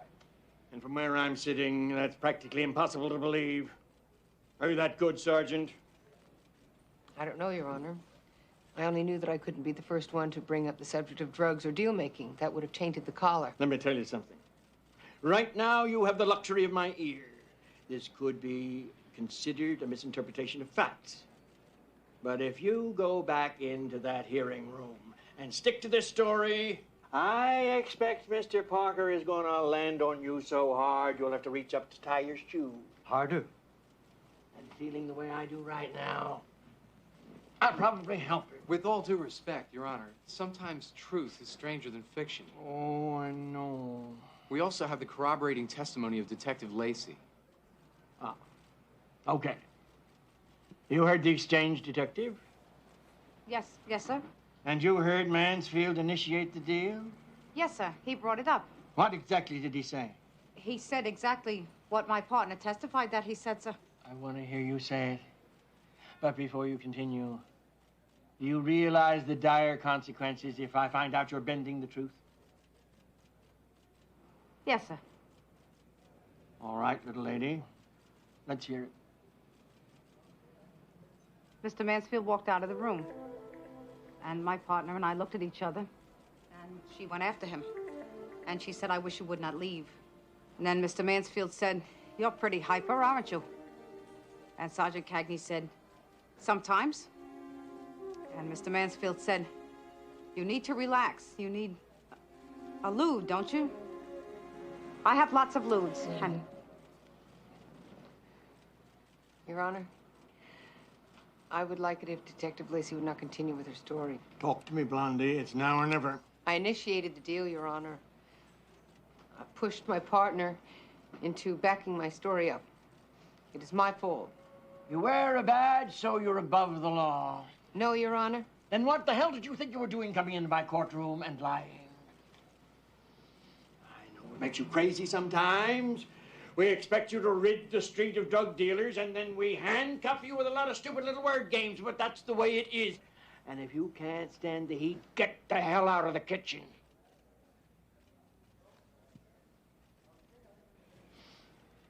I'm angry now, and I don't like to get angry. Life's too short. I don't know what to do with you two. Other than give you a good sharp slap on the wrist. What I should do is send you back to history class to learn something about America.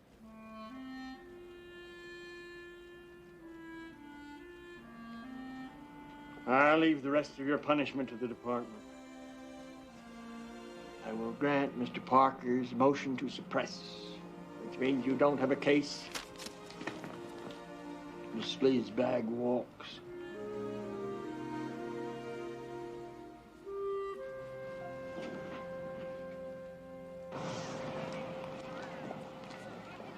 Look at this here.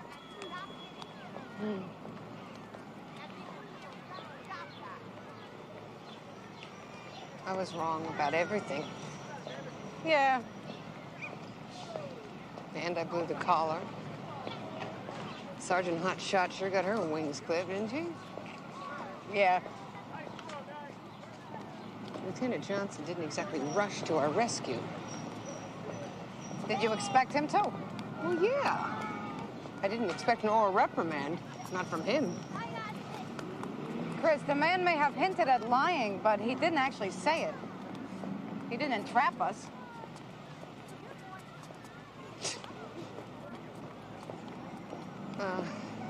Mary Beth, what now? Huh? Where do we go from here? I don't know, partner. There is a dope dealer out there. He's about 6 feet tall, 250 pounds. He wears a pinky ring. He's a real virus. And it's not like we'd have to look too hard to find him. A little surveillance, maybe. Catch him with the goods.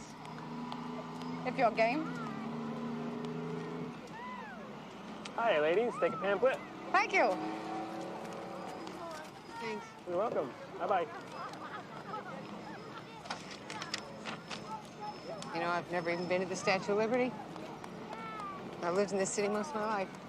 Oh, I can't wait till they get her all dialed up so Bob and I can take the boys back out there. They loved it the first time. Did you ever take that little boat around the island? That's good, too. Yeah? You should do it, Christine. Yeah, maybe I will. Maybe I will.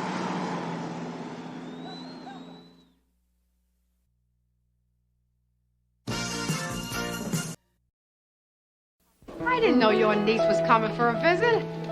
Neither did I. What are you doing here? I'm staying with a friend. Your friend's a boy?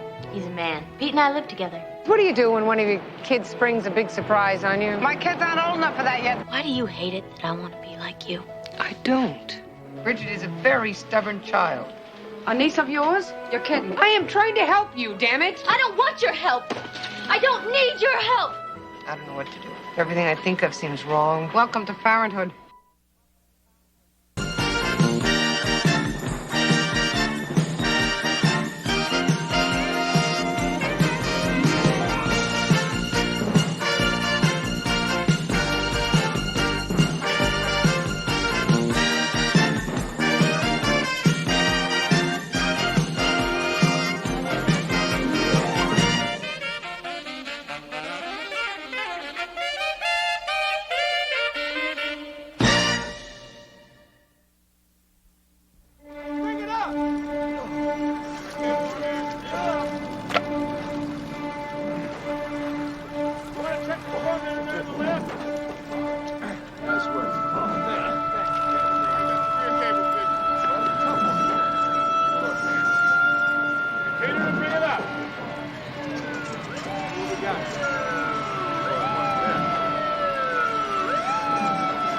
Let's clear that area there.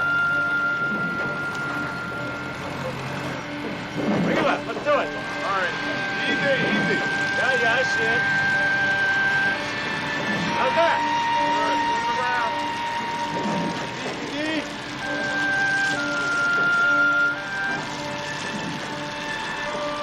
All right, let it down. Okay, bring it down. Stand clear. Let me swing it in.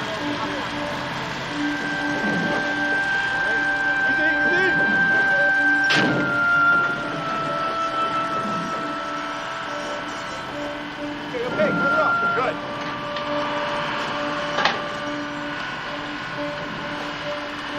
Okay, drop that token.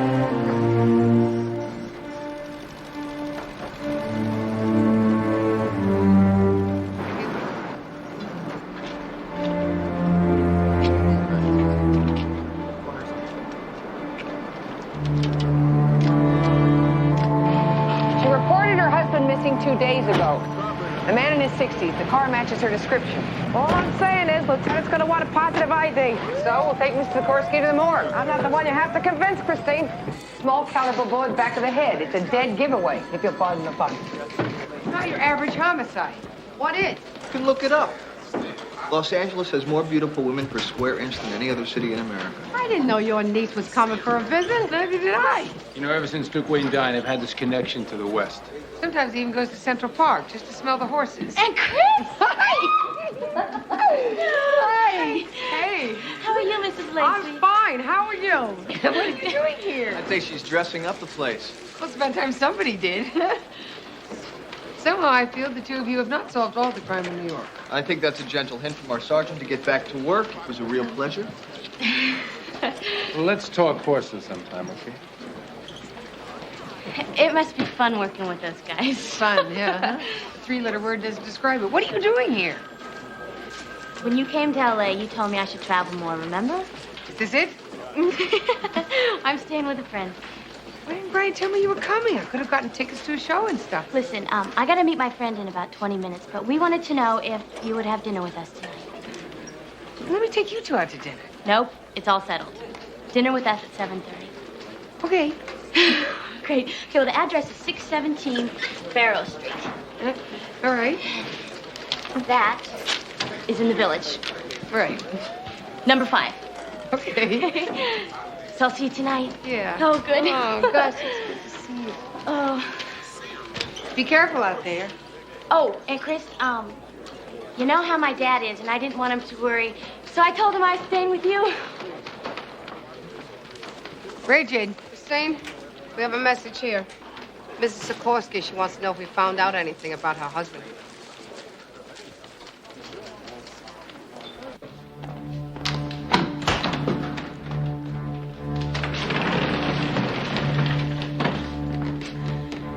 Mrs. Sikorsky, is this your husband?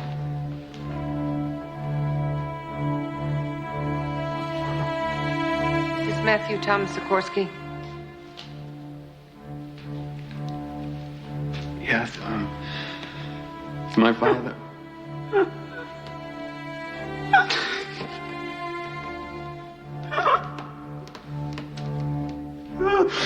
Mama.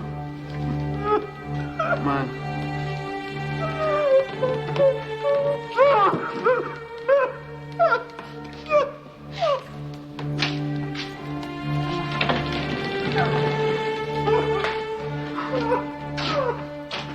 Very sorry.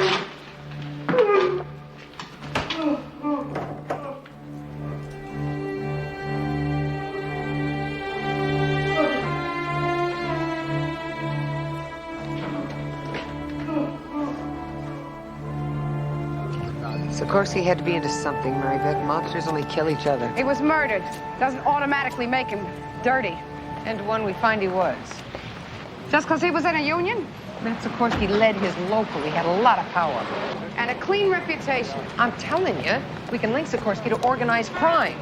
First, we've got to find out what they had on it. Can we start first thing in the morning? Fine. Fine? You're not going to huck me to work late? I'll even finish the DD5 on Sikorsky. Why?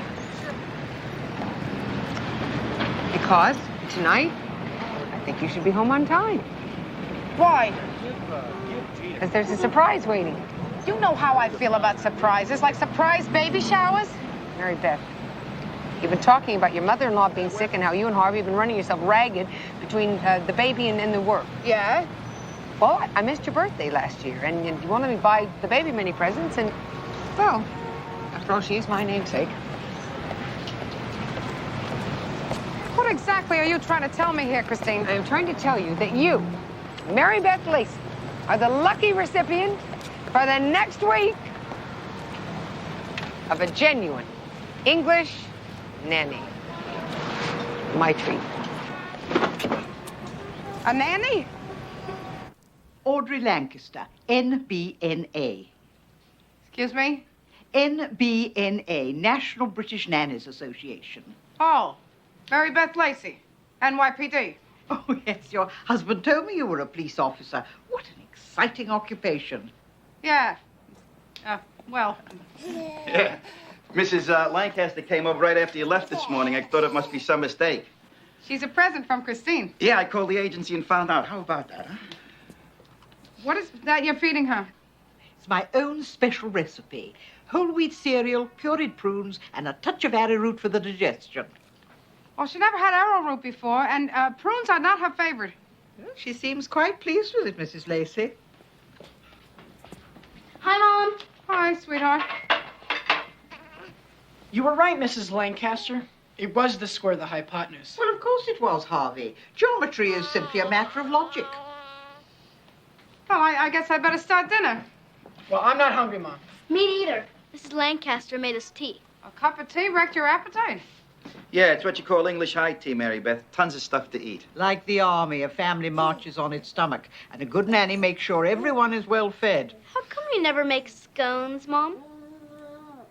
Because I'm not exactly sure what scones are, Michael.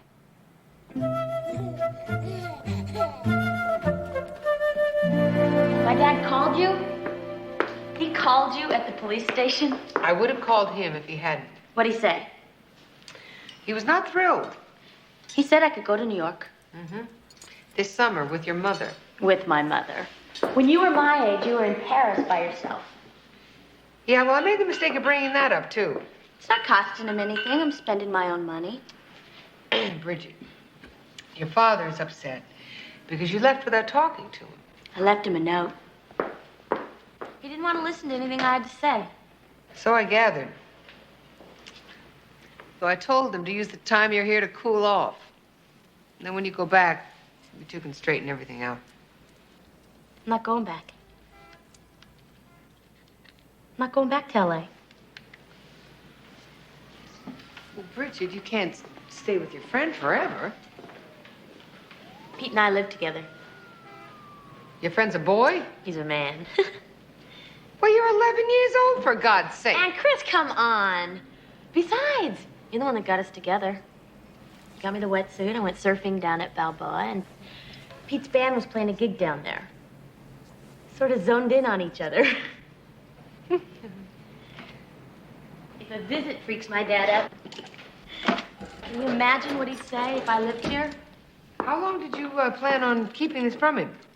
Well, I know he's going to find out eventually, but when he sees how happy we are, he's going to have to change his mind. I don't think this is the best way to guarantee it. I appreciate your advice, Aunt Chris. I really do. It's just, I think it's time I start making my own decisions. Hi. Hi. What's going on? Good session? Yeah, it's okay. We still need a drummer who can stay in the groove. This is my Aunt Chris I was telling you about. This is Pete. Hi, Pete. Yeah, hi, Chris. We invited her to dinner, remember? Look, I had Pete's at the studio. Eddie and Steve are coming over to rehearse. Oh, no problem. We don't take up much space, do we? Hey, Bridget, we really got to get this song written. I mean, we got to do some serious jamming. Listen, if this is a bad time for me to be here... Oh, no. It's no problem, honest. No. Could we talk a minute? Don't be unreasonable. Come on. Unreasonable? It's my place. You said you wanted me here. I do. Till you can get a job, get a place of your own. I thought we were going to talk about that.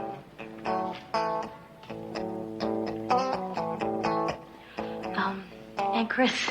Yeah. Look, I'm sorry. Maybe tonight isn't a good time for dinner. Could we do it another time? Sure. Yeah. I'll call you later, okay? All right.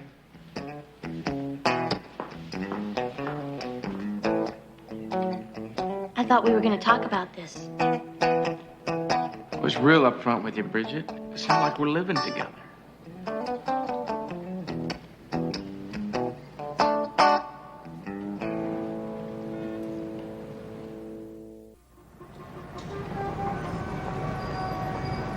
Mrs. Sikorsky, did your husband like gambling? No. Did he have any big debts? Was he an alcoholic? No. Or used drugs? Why are you asking these questions? We understand that this is difficult, ma'am, but we're interested in anybody that might have been pressuring your husband. Blackmailing him. Let me tell you something. My Matt was a decent man.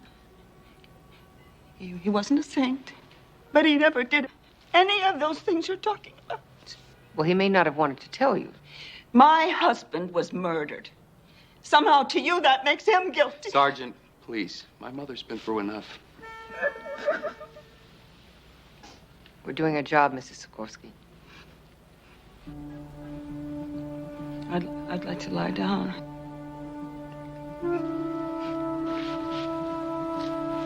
Just take it easy.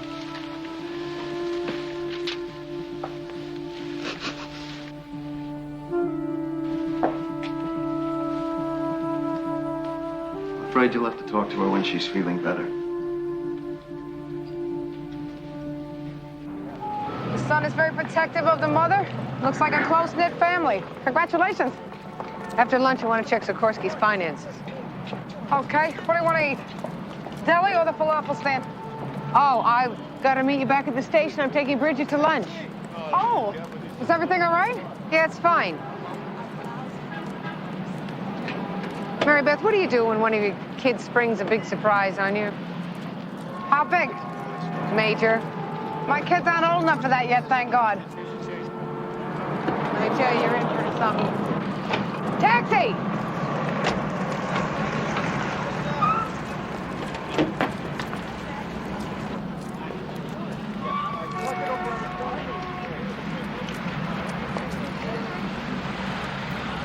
I kind of had the plaza in mind. It would have been my treat. This is better.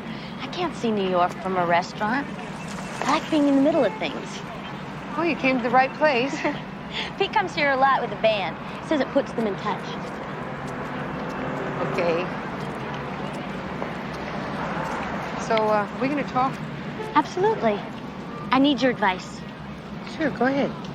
I can't decide if I should go to the Whitney first, the Museum of Modern Art, and Pete says the view from the World Trade Center is really awesome. Speaking of Pete, I know what you're going to say.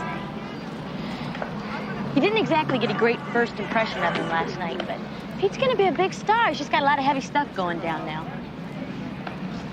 Bridget, I couldn't help overhearing what you two were saying last night. Okay. So relationship scares him a little. Guys are like that. Has he ever said how he feels about you? Look. Pete loves me. He wants us to live together. He just hasn't realized it yet. Well, what if it doesn't dawn on him in the near future? Oh, we'll cross that bridge when we come to it. I used to say that a lot, too. But, you know, it isn't quite that easy. I'm doing okay so far. I think I'd take after you. Me? Come on. I mean, you went to Paris for school, but you stayed because you were in love, didn't you? Well, that was part of it. And you handled it fine all by yourself. It was no big deal. I don't know if fine is the right word. There were other circumstances, Bridget, and it was a different time. All right, man!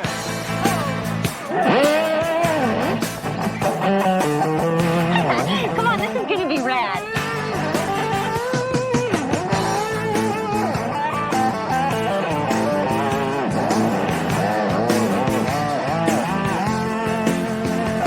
Sikorsky, S-I-K-O-R-S-K-I.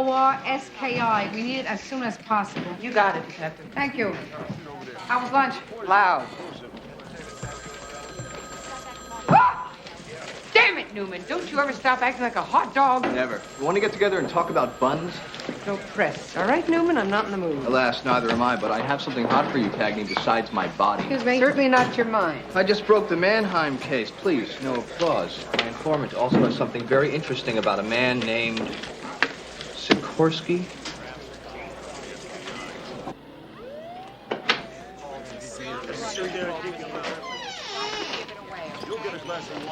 Well, well. Things are looking up. You only think so, Smiley. Tell them what you told me. Hey, we made a deal about Mannheim, nothing else. Think of it as raising your line of credit. You're overdrawn, Smiley. 3 days ago, I overheard a couple of dudes talking. They were talking about how they got paid to off this guy. Some hard case named, Sikorsky. Exactly where did you hear this conversation? Well, the shooting gallery on Avenue B. These people you overheard, they were junkies? Well, what do you think, lady? I think junkies are not your most reliable source. Hey, look, lady. All I know is what I heard, okay? These big-time operators paid these dudes major bucks to make the hit. And they had to supply the gun. These dudes. Did they say what it was? A 45? No. Oh, that's my luck. No, they talked about a 22.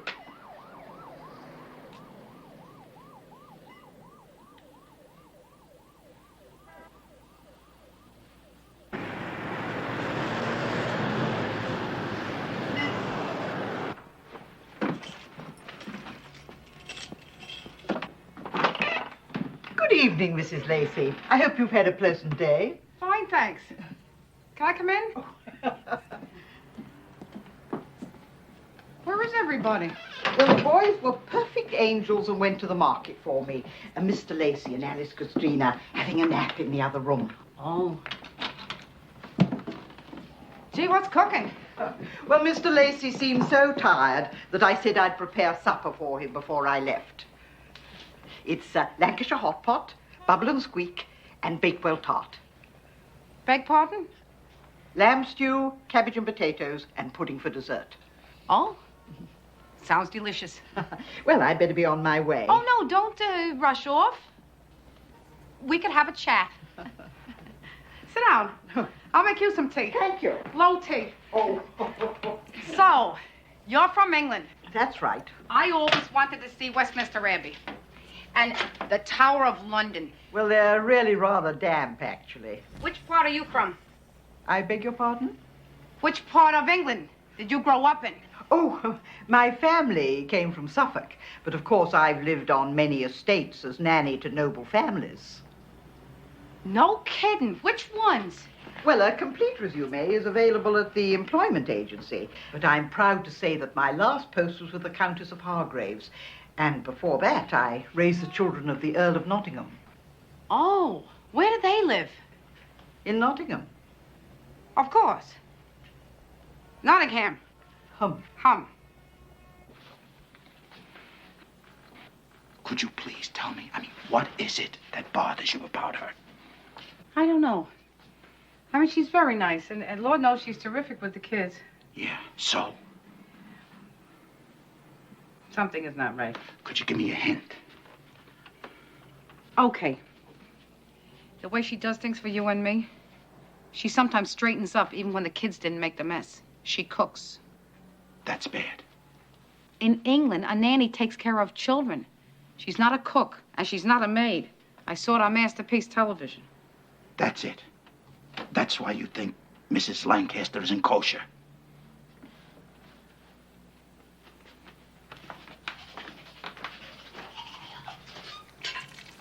It's a feeling, Harvey. I mean, I'd worry about anybody that was looking after our baby. You know what I think, Mary Beth? I think you've been a cop too long. I think you are suspicious of everybody. Yesterday you come home and you tell me Matt Sikorsky was dirty, a man I never heard a bad word about in 15 years. I said maybe. And then you come up with the idea that this nanny is Dillinger. I didn't say the nanny was Dillinger. I said something about her bothers me. Good night, Mary Beth.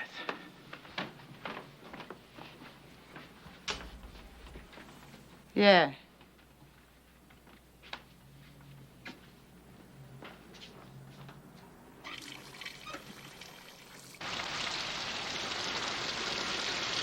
How did it end with Bridget?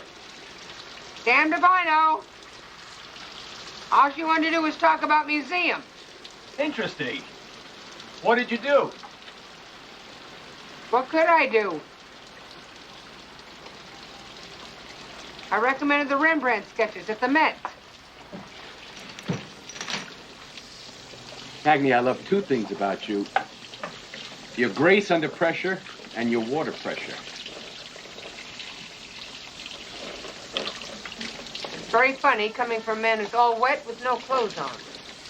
If you had any class, you'd get in here with me.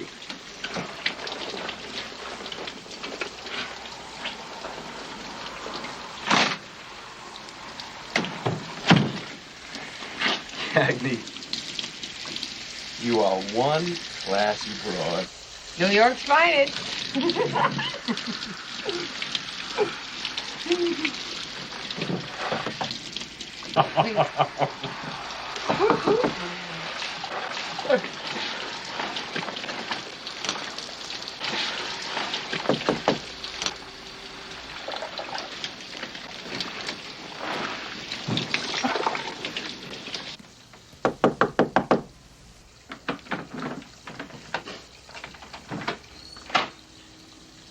Sorry to bother you so late. I need a place to crash.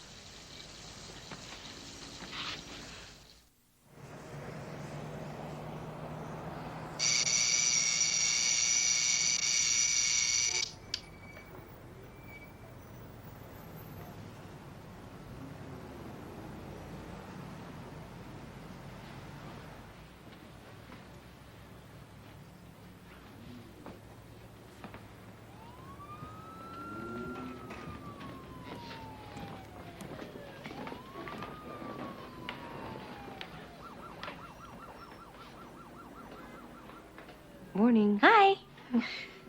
How are you? Terrific. The platters, they're really a trip. Oh, I made some herbal tea if you want some. I don't have any herbal tea. Well, you do now. I had some with me.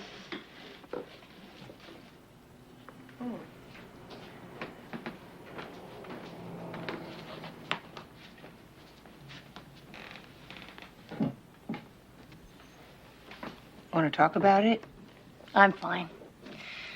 But I am sorry I messed up your date. Oh, David and I will survive. I wasn't too sure about you last night.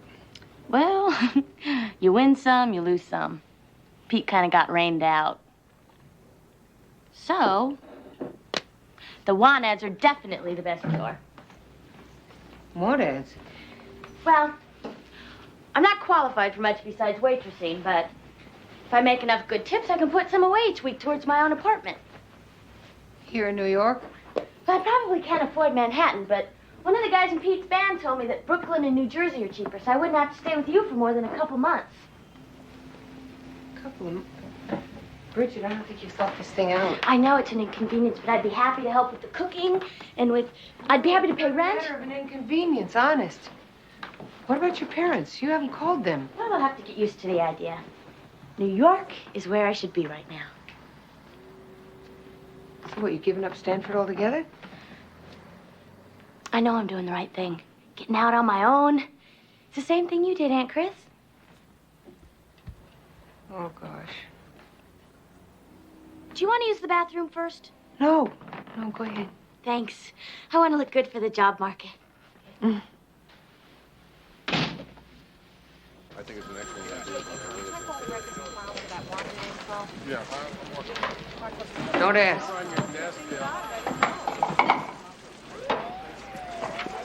This is D&B on the Sikorsky case. You want to stick your teeth into this?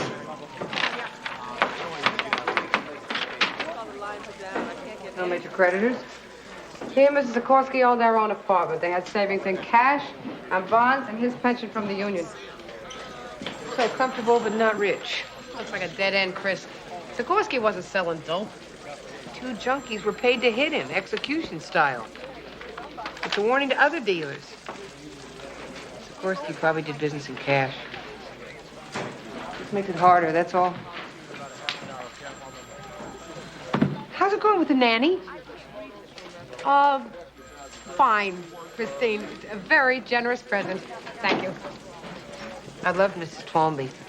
That was my nanny. Alice seems to like Mrs. Lancaster, too. Things are so uncomplicated at that age. How's your niece enjoying New York? It's a little different than palm trees and freeways, right? Me and my new roommate. Bridget is staying with you now? Isn't that wonderful? The family's getting closer all the time. Tell me.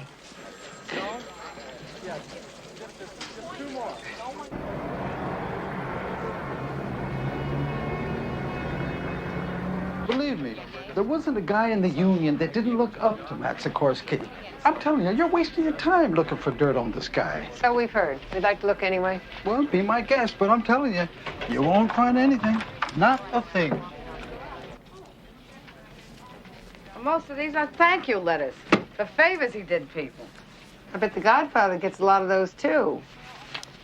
Nobody seems to have held a grudge against him, Christine. Maybe they didn't put it in writing, Mary Beth. There wasn't anything in the checking account either. No large amounts of cash, no nothing. Sikorsky could have had other accounts. All I'm saying is maybe we're barking up the wrong tree here. Newman's source knew the name of the target, plus the type of gun that was used in the hit, which was not in the papers. Newman's source could have still been mistaken. This could mean he wasn't. What? Application for a loan from the Union Pension Fund dated 2 weeks before Sikorsky died. Okay? Okay. $20,000. Fred Sikorsky needed cash, probably to pay off his drug suppliers. He had a bad habit. It was expensive. Wait a minute. The man was over 60 years of age. I don't buy a coke habit. Okay, maybe he got ripped off. Maybe he was dealing, got burned. Sikorsky get his loan? It came through the day before he turned up missing, sir. The wife knows nothing about it. It's not in any of their bank accounts. No, you're going to have to come up with more than that, Cagney. Well, we have another idea, Lieutenant. It's a long shot, but we want to go to the Hall of Records and check to see if Sikorsky had mortgaged any property, and if so, who held the liens. And the computers don't always come up with that information. Dealers have set up dummy corporations before, so your real estate's a lot safer than cash. Yeah, you're right. Yeah, it's a long shot, Cagney, but... Cagney. Yeah, would you excuse me just 1 minute, Lieutenant? We were thinking, sir, if it's all right with I you, haven't we'd like to got get all down there day. this afternoon. Roommates are no problem. What's happening? Nothing. We were just discussing apartments. I may have a lead for Bridget through a friend of mine. Unless cockroaches are your favorite pets, I would suggest you pass. Cagney, it is a dynamite place, low cost, high ceilings. There's a fireplace If you in show the up living on real estate, Newman, maybe you don't have enough to do. He's looking at you, kid. Nice sweater.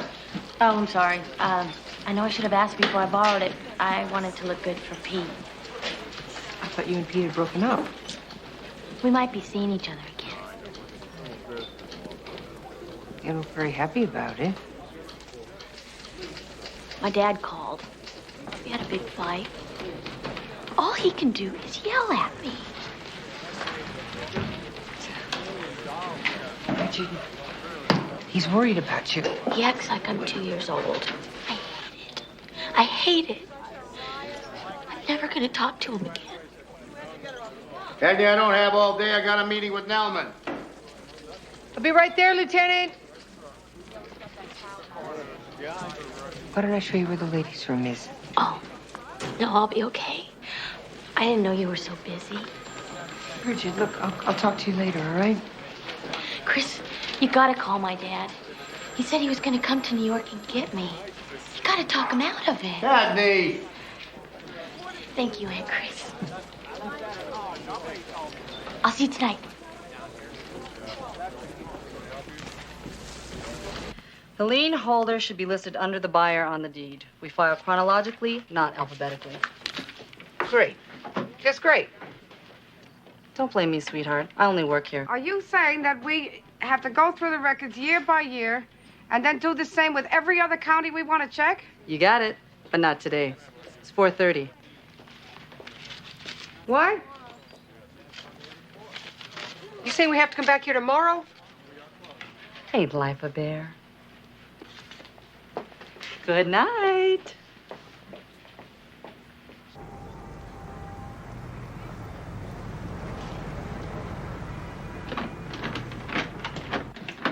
Hi. Hi. I know it's a disaster area. I really spread out when I cook. But I'm great at cleaning up. It's a thank you dinner because you have been so great. No, I haven't. Oh, guess what? I talked to Granddad. Oh, Charlie. You were right. He's fantastic. He wants to show me all around New York, and He said I could crash on his sofa whenever I got on your nerves. Thank you. So, what did my dad have to say? I didn't call him. Oh, right. Well, the rates are cheaper now. You can still reach him at his office. I'm not going to call him, Bridget. Well, why not? I'm not going to run interference for you. I thought you were on my side. Bridget, you came to New York with this kind of romantic idea that you wanted to do what I did. And it's not... You didn't want anybody telling you what to do. But you're running away. And you're mad at your father, and you... You were mad at your mother. That's what my dad said. That's why you left. My loss. Didn't get along with my dad either. My loss. But we're talking about you. Now, you say you want to be independent. You don't have a job. You don't have any money. You have a boyfriend who may or may not want to live with you. And you want me to call your father and explain that? I told you, he won't listen to me. Do you listen to him? He cares about you, Bridget. He just doesn't want to see you hurt. You sound just like him. Nothing I do is good enough. I guess I'm just a screw-up all the way around. Not true. You're scared, and I understand You that. don't understand anything. You're just like my parents. Do as I say, not as I do. I am trying to help you, damn it. I don't want your help. I don't need your help. What are you doing? I'm going to stay with Charlie till I can get my own place. Who the hell you are? The hell I'm not. You walk out that door, young lady.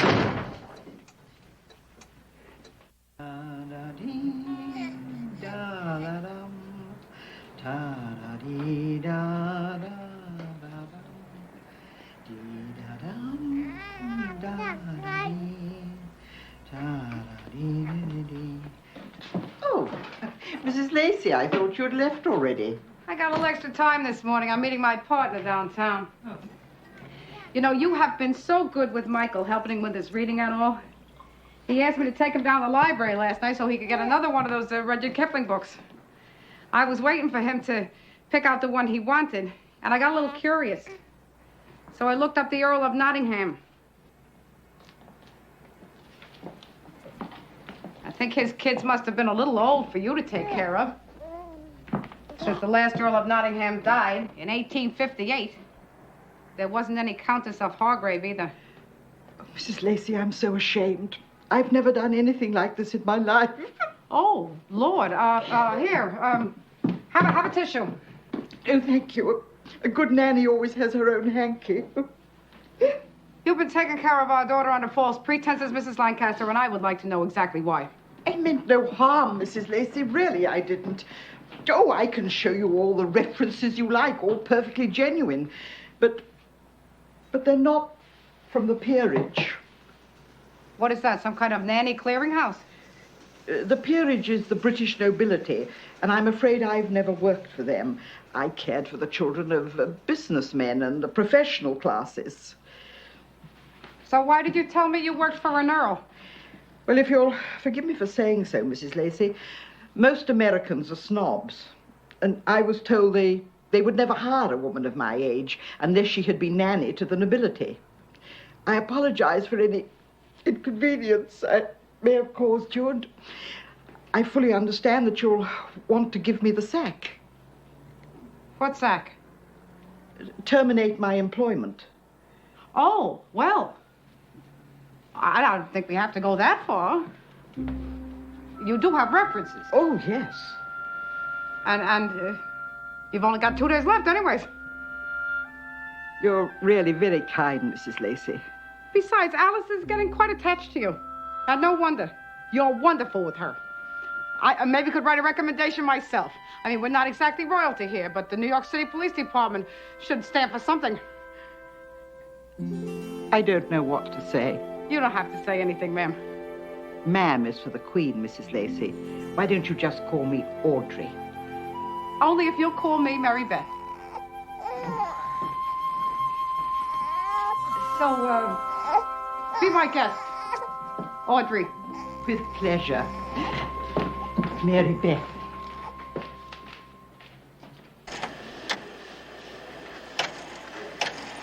So I followed her to the elevator and gave her cab fare. I told her she'd take the subway over my dead body. It's not funny, Mary Beth. Bridget is a very stubborn child. A niece of yours? You're kidding. Then she writes me a check for the cab fare. Plus, quote, anything else of mine she may have used inadvertently, unquote.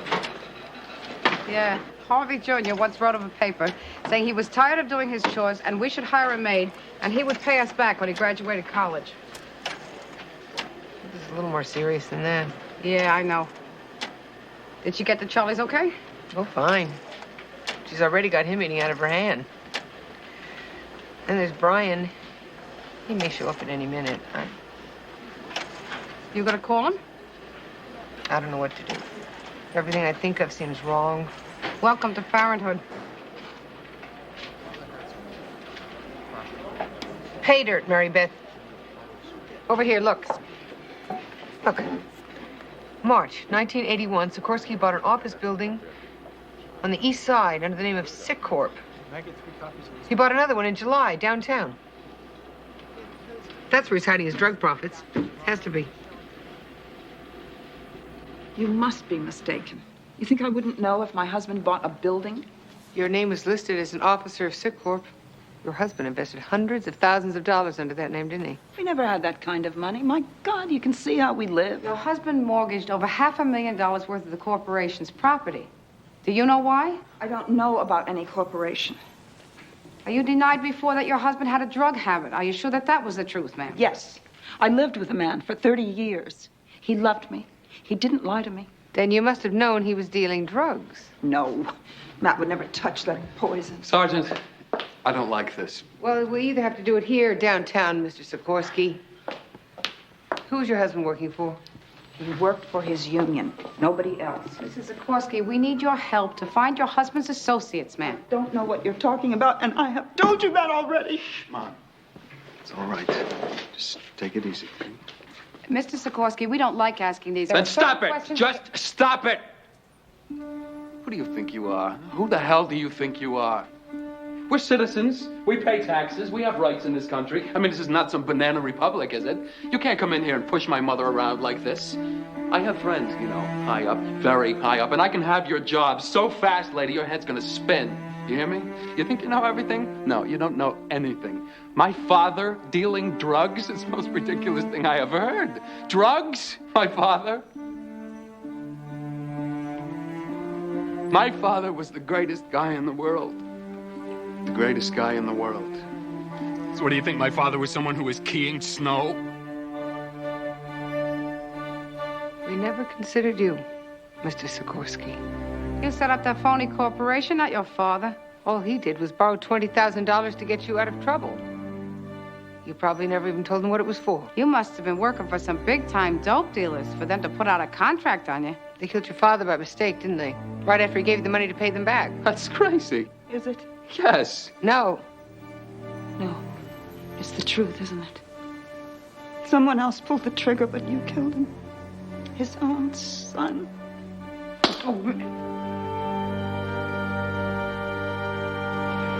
By mistake. Yes, sir. The son was the one who was dealing dope, and Junior owed the bosses a lot of money. And that's why he borrowed $20,000? Huh? To get his kid out of trouble? Too late, though. The hit had already been set. They just got the wrong Sikorsky. I want to read that report as soon as possible. Yes, sir. Lieutenant.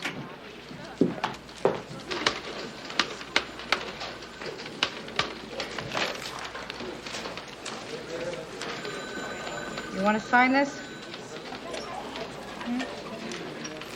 Oh, yeah. Yeah. We got the names from Robert Sikorsky. We'll get those viruses that killed his father. Keep seeing the look on the mother's face. Yeah. Think you know your kid, and he turns out to be a stranger. It's a nightmare parents have.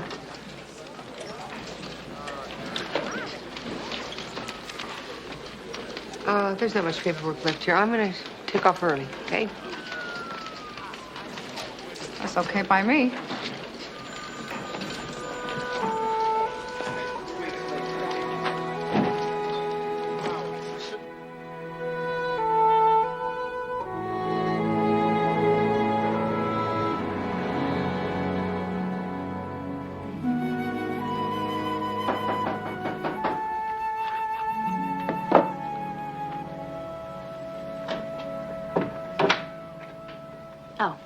I thought Charlie forgot his key. Thanks. I'd love to come in. Charlie went to get some Chinese food. He'll be back in a few minutes.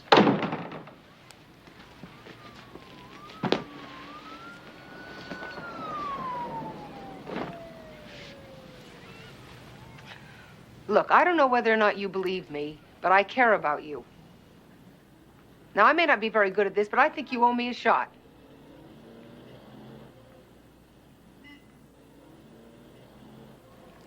You're right. We are exactly alike. You're just as pig-headed as I was.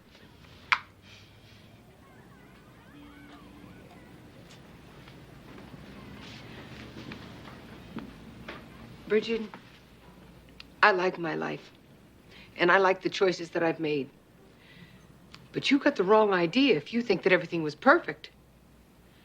I made mistakes, and they were big ones. If you quote me on that, I'll say you lied.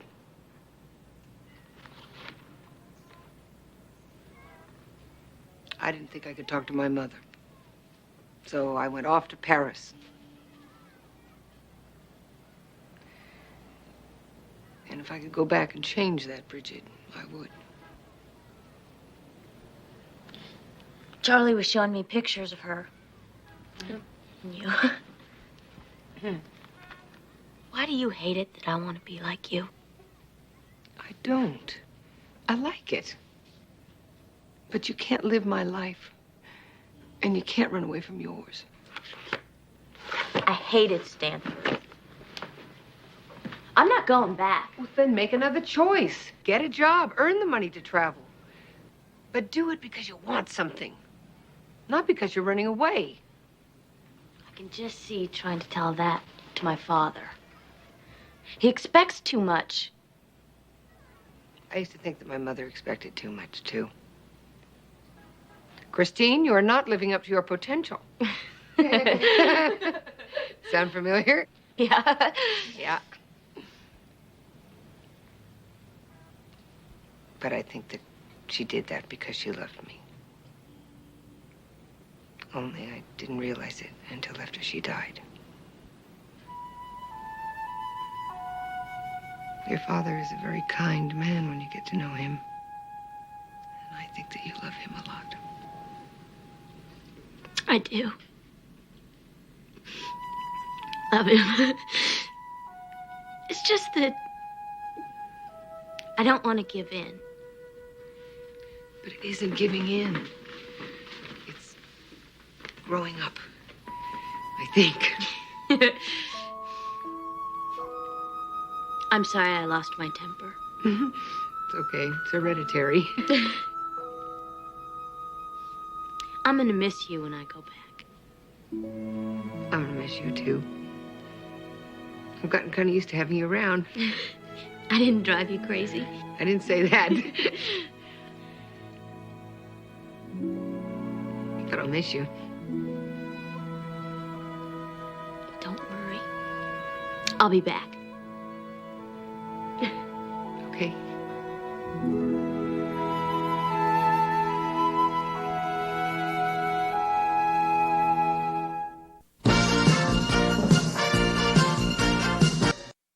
Mansfield tried to kill me. Everybody in this job is a target. I'll hurt you in ways you never dreamed of. How much time did this guy get? He's out. I wouldn't do it, Chris, unless I really felt I had to. I did not threaten him. When I come to you with something important, all I get from you is me. This is not Dodge City. Until somebody aims a gun and pulls a round off at your head, you never will. You busted me. He stabbed you! A player never gives anything away unless the payoff is worthwhile. He's dead because of your client. Sergeant Cagney, please, control yourself.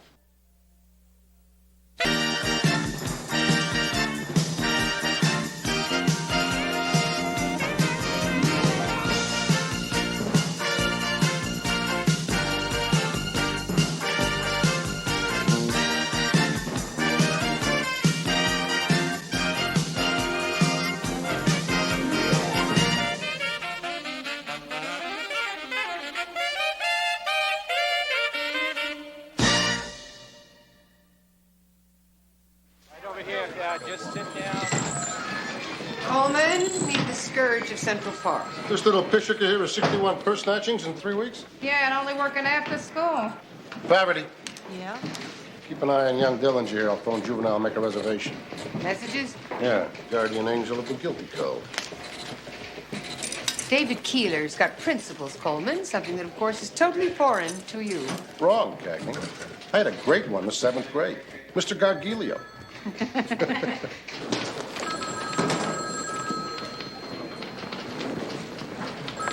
Can you check my messages? This is bull. This bozo here says that Wired Up had to think about his mother.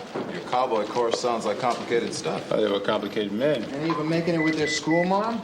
Hey, me and Ginger have something that's very pure. Really? And has nothing to do with Thursday's final. Or the fact that she's grading it. Well, another night of frozen gourmet and basketball. What happened to dinner with David? Go on. He's doing a favor for an old law professor. Listen, I haven't seen the Villa Lacey yet. What do you say I come out after dinner tonight? I'll bring Napoleon some Andres. Oh, gee, Chris, that'd be great.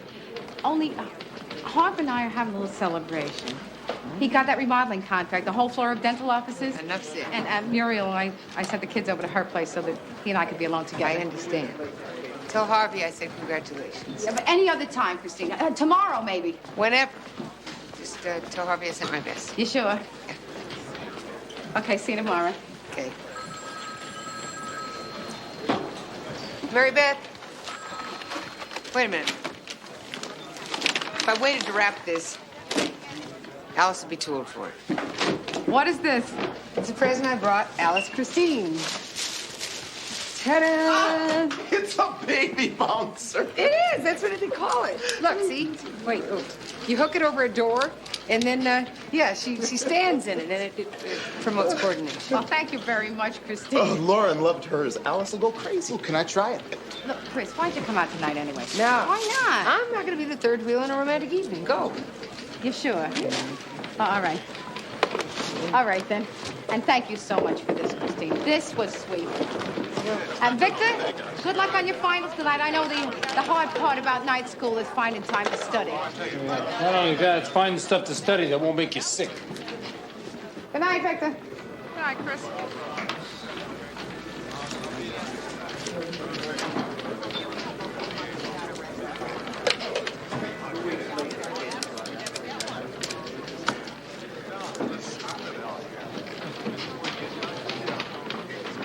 Hi, Charlie. It's me. I'm sorry I missed you, and I hate talking to your machine. Hi, what are you doing? Screening your calls? Listen, what if I came over in about an hour and I brought a pizza? Terrific. Okay, yeah, I'll see you then. Yeah, bye. What? I know. Extra cheese. Well done. Right. See you. Sergeant Cagney. Oh, hiya, Hubble. What are you doing, slumming? No, but I got some good news. Looks like we're finally going to get our shot at Mansfield. The prelim? Mm-hmm. Hot damn. Jasper. That's great. Oh, Bert. You're looking well. Well, you're not looking any thinner either. So what is this, a social call? No, we're finally going to deep six Mansfield. Let the defense get overconfident. All I want to do is get through this preliminary hearing with both charges intact. Come on into my office. So what are you saying, we're going in weak? We caught that scuzz mid-deal. It's only because he's such a lousy shot that I'll be here to testify. It's the way you got to the warehouse that could become a problem. What problem? My informant gave information. I followed through on it. We made the arrest. It was a clean deal. Yeah, it's too bad your informant can't testify. Oh, I get it. You came down here to do your little DA dance before you plea bargained Mansfield out onto the street again. Cagney. Sergeant, this prelim is not going to be a walkthrough. First, there's the history of your entrapment. And second, the man has serious money, and that buys impressive counsel. I will do whatever it takes. I don't want him to get away again. I'm glad to hear that. Bert? Sergeant? Relax, Cagney. Some luck. The right judge. Hopefully one with a taste for blood.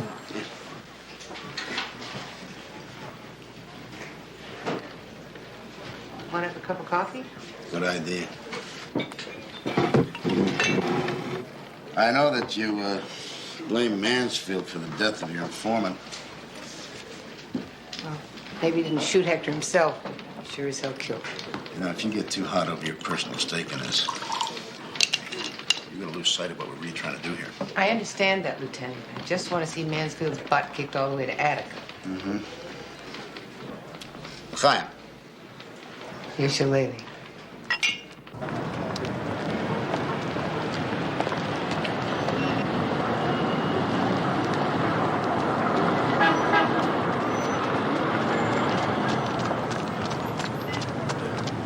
This is dry. This is nice. This will work too. You try this. You'll like that.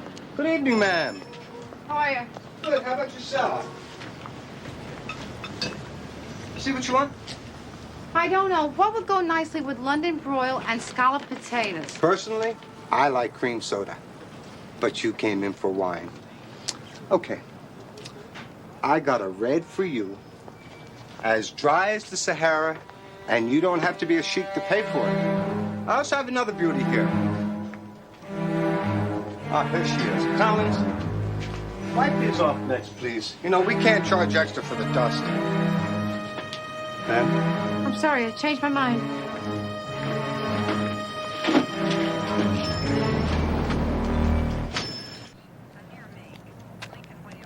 Taking me here.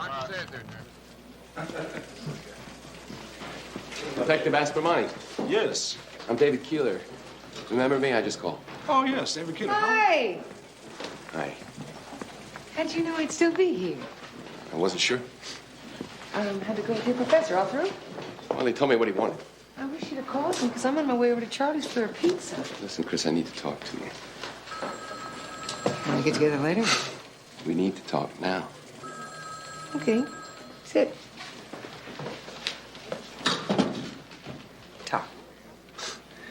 I got a job to do that you're not going to like. I don't like most of your jobs. It's one of your cases, Chris. What does the ACLU have to do with me? It's a private case. My old law professor, Ben Tallman, was asked for my help. I wouldn't do it, Chris, unless I really felt I had to. Sure. It's the Mansfield case. Joke, right? No. Ben arranged the fellowship that got me through law school when I was broke, and then he got me my first job. I owe him, Chris. I owe him a lot. Ben was like a father to me, and now he's asking for my help. He came to me as a last resort, and I couldn't turn him down. Chris, will you wait a minute? Did you hear what I was saying, or don't you care? You spit in my face and you ask me if I care. What I do care about is that for some totally full of crap like this, Just wait a minute, just you're wait. going to be standing in court, busting your butt to free some low-life piece of scum who tried to murder me. Now, what do you care about, David? Chris, I care about you. Look, this is very hard for me. So please, for once, try to understand what I'm feeling.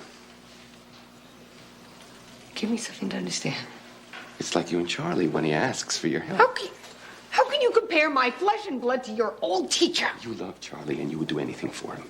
I feel the same way about Ben. There was a time in my life when he was the only one there for me. How come I never heard of this saint before? Because I don't tell you everything. The same way you don't tell me. I'm telling you, I busted Mansfield twice. The first time he beat me and I looked like a lousy cop, and now he has you on his payroll. This is an honest fight in open court. It has nothing to do with you or me. The hell it doesn't. You're trading on my skin to pull a fat fee. Money is not the issue here. I am talking about loyalty. To whom? Mansfield is a drug-dealing scuzz, and he will be put away regardless of you or your old professor. You got it all figured out fine. Just give me the arrest report. That's all I came for. I'm off duty.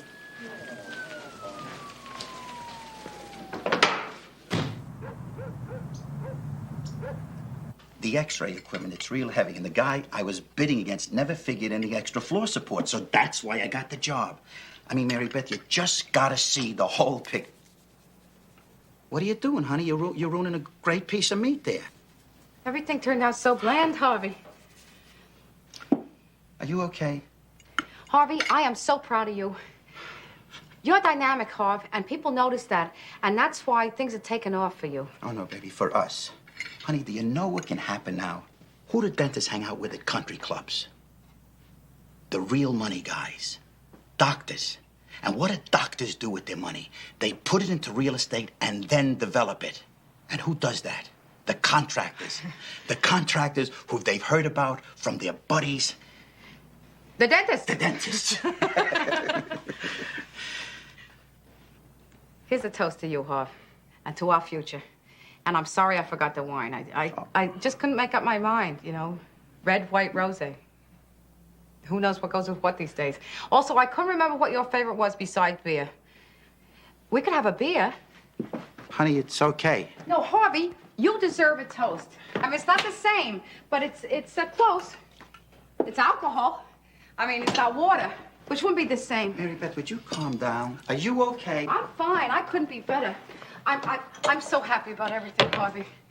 So, here's a toast to us and to our terrific life and our sweet, precious kids who I care about more than anything.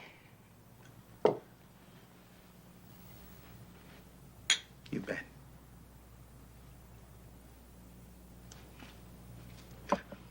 Should have poured that down the side. Real Coney Island head. Go ahead and eat.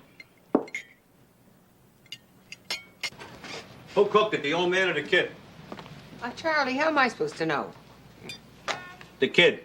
He don't know from well done. Hey, what's this stuff? You usually have fruit with pizza. Hey, you're not gun-shy because of me, are you? I'm telling you, Chrissy, I'm right on top of things. That right, Pop? Is that where you're hanging out at Flannery's, banging around for the guys? I know it. I know that was going to get back to you. Now, listen, Chris, I went in there, I bought the guys a drink. I even ordered a shooter for myself, but I never touched it, I swear to you, not a sip. Anybody says I did is a liar. I mean, you always drink beer with pizza. Well, Charlie, this is better for us, okay? Fewer calories. You forgot the anchovies. What kind of day did you have? Never mind that. What kind of a day did you have? Probably the worst day I've had in years. Oh, perfect, huh? Wait a minute. What do you need? Well, let's pretend we got some glass and not drink out of the bottles. Oh, okay. What now? Where are the napkins? I guess I'm out. All right. Take it with paper towels.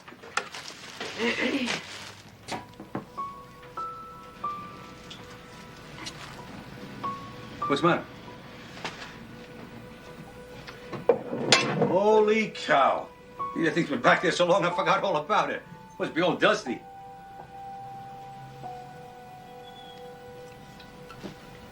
Pour it out, Charlie. Huh? Pour it out. Sure.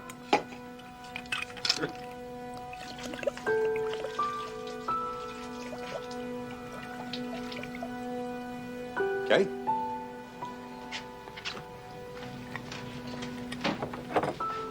Night, Pop. Christine. Let's go, pal. Drive it or park it. This Professor Talman must be very important to David. So what, he puts the neo-Nazis on hold to make my life miserable? He must have thought it through, Christine. The man was his teacher. I don't care if he was his priest. I'm going to make sure Mansfield serves so much time he's going to need a walker when he gets out of there. Chris, you can't even the score over Hector. What are we still doing on Houston Street? I gotta make a quick stop. It's a couple blocks.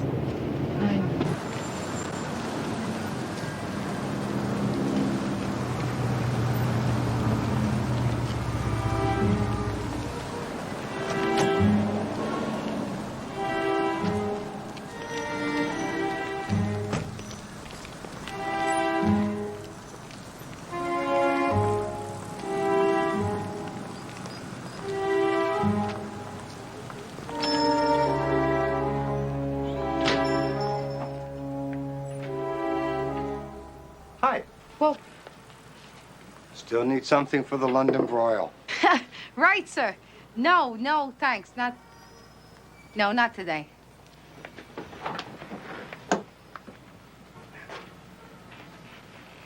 I'm Detective Lacey, 14th Squad. Does the Gilbert Collins work here? Yes, but he's out on a delivery. He's out. Yeah, is there a problem? No, nothing like that. Are you the manager? Worse, the owner. Look, officer, if there's a problem with Collins, I'll dump him. He's only a minimum wage face. There is no problem. It's routine, Mr. Craven. Craven. I wanted a few words with him is all. What are his hours? 10 to 6. You want me to have him call you? No, not necessary. Ciao. Look at this. All high-powered attorneys. You never use the same one twice. Not one of them is the type to be used by drug dealers. Yeah, and then just push us forward. Mary Beth. It's not there's the focus.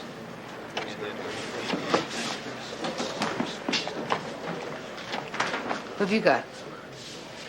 An old case, nothing. 1971. Mansfield? No, when I was in uniform, one of my first rape cases. It's a big collar for you back then. Yeah. I'll find you, lady, and I'll hurt you in ways you never dreamed of. You said this in open court? Heavy, yeah. I'm gonna carve my name in your face. How much time did this guy get? Please go back to 67. He's out. Yeah. You've been tremendous help, Mrs. Kaufman. Collins has been working in my precinct and has not registered here yet. You just make sure he does, please. His parole officer got him the job. He's been there 2 months with no problems. 2 months. Yeah, well, nice for her to let you know. There's a better way to handle this. What are you talking about? The direct approach. We mosey over there, we look him in the eye, we let him know that you've got friends. Victor, this is not Dodge City. Wait a minute. For once, this Becky's not that far off. We could go in, patronize the place, flip out the wallet to pay, and there's a badge. It's clean, simple, and Collins will certainly get the hint. I think all he is making too much of this. This isn't just your problem, Lacey. A creep threatens a cop, puts us all under the gun. I don't take kindly to threats. Mary Beth, if the lieutenant called the 119, they put a blue and white in front of your house all night. That's a good idea, Marcus. No. I don't want that, Marcus, and I don't want the lieutenant hearing about this either, Sergeant. The man threatened to carve up your face, Detective.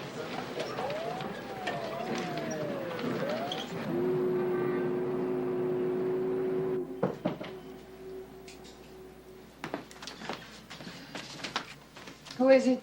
Your favorite lawyer.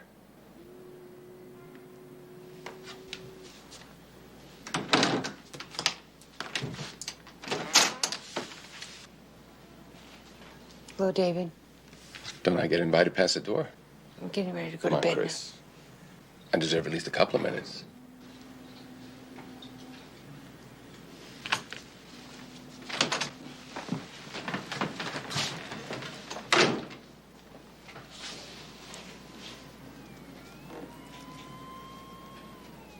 So? So?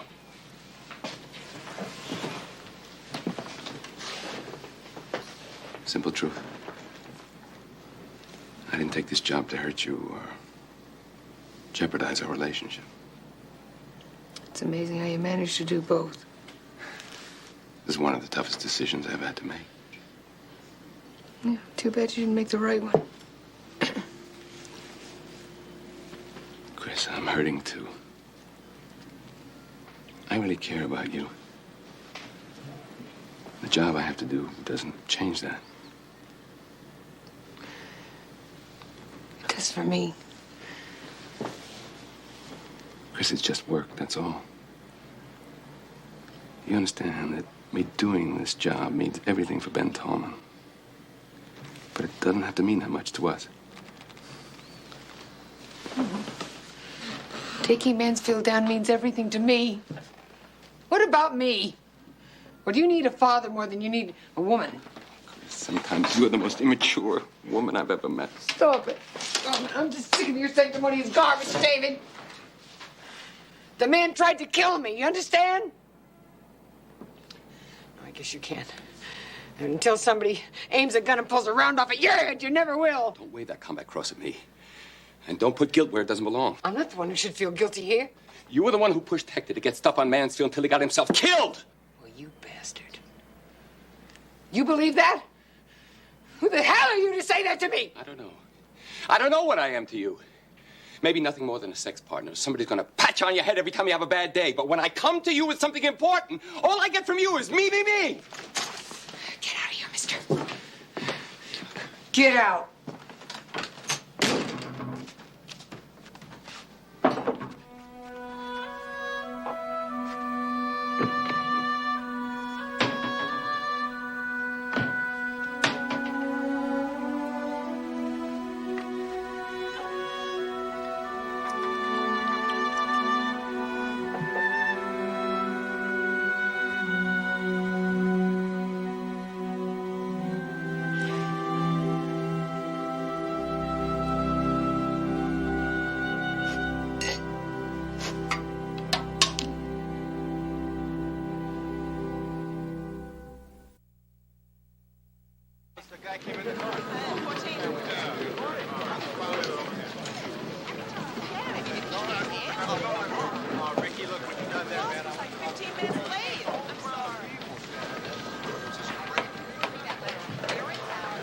Today is a very special day for you. Certainly is a special day for you, Wendell. Good morning, son. That's her? No, Wendell's genuine gypsy royalty. I know what I know. How come you didn't know I was a cop when you offered to bless my wallet? Come on, move it. Cagney, 14th. Hi, Pop. Yeah, I'm fine. I'm kind of busy right now. What? Yeah, well, I know you're sorry, Pop, you know, but that isn't the point. Yeah. All right. Pop, I said all right. Fine, I'll see you there. Good morning, Christine. Those are the stalest bagels I've ever heard. Do you have any aspirin? Christine, get a load of this.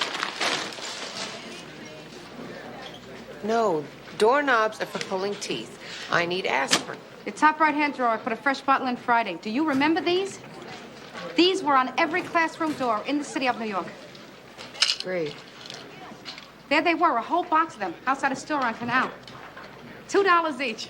I'm gonna put these on our bedroom door. Harvey is gonna pass out when he sees this. Bring back memories, don't they? At St. Brendan's, every door had a nun. Mr. Principals dropped these out for you, Cagney. Oh, aren't these terrific? Solid brass. I'm going to put these on my bathroom doors. You get these from Esposito, $10 a pair? $10. Good. I'm still not sure whether I can trust that little hundo yet, you know? Good morning. Is that a Broadway show? Yeah, my one and only for Saturday night. David's idea, peace offering. Well, it's a night. Forget it. Got a stamp on you? Right in there.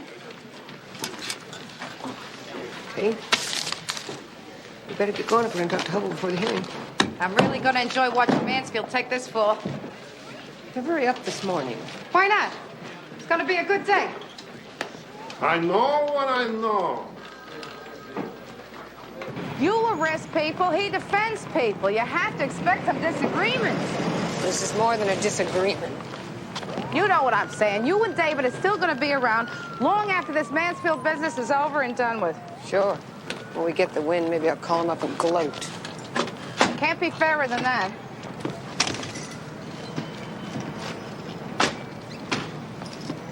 Sergeant. Unbuckling, all right? Unbuckle.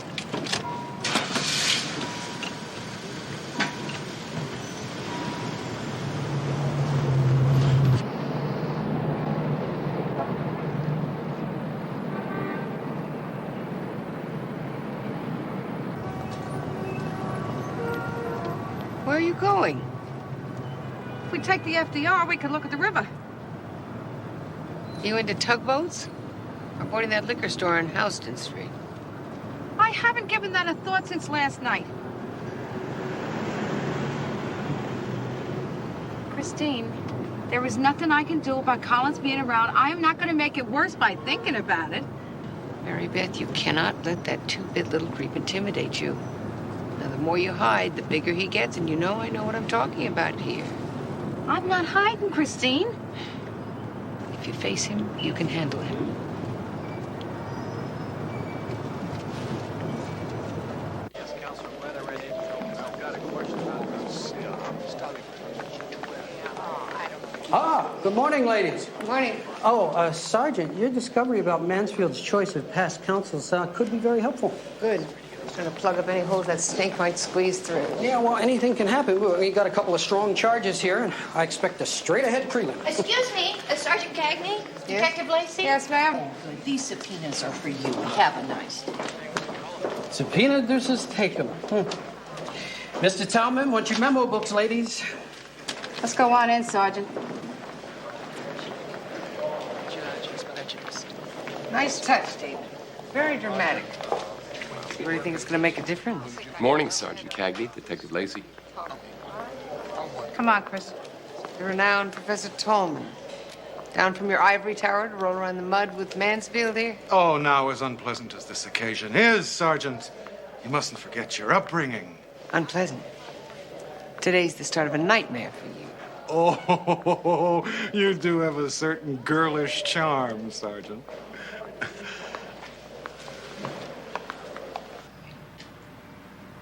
Where did you arrest Mr. Mansfield, Sergeant Cagney? I'm sure that's on the arrest report. You arrested my client inside a warehouse. That's right. Was there a bazaar, a flea market, maybe an antique show, or a public gathering going on? No. No, none of these? Not even a sign saying open house? Can we drop the games, David? I've already answered no. Sergeant, I'd advise you to control your temper. Sorry. Then can you tell us exactly what right you felt you had to enter a warehouse on private property? Detective Lacey and I had probable cause to believe that a crime was being committed. If that were an acceptable explanation, Sergeant, no one would be able to sleep with the sound of doors being kicked in all over the city. If you're interested in accuracy, Counselor, your notes would indicate that we entered through an open door. Actually, you drove through an open door. Why? We were acting on information from a reliable informant that a drug transaction was going down. Ah. An informant whose information resulted in arrests in other cases. No. No? Then how did you know he's reliable? I suggest this person appear in this court so that we might determine the value of his information. You know he can't appear. He's dead, Your Honor. He's dead because of your client! Sergeant Cagney, please, control yourself. Your Honor, because Sergeant Cagney's testimony confirms the violation of the law of search and seizure, I motion that all charges against my client be dropped at this time.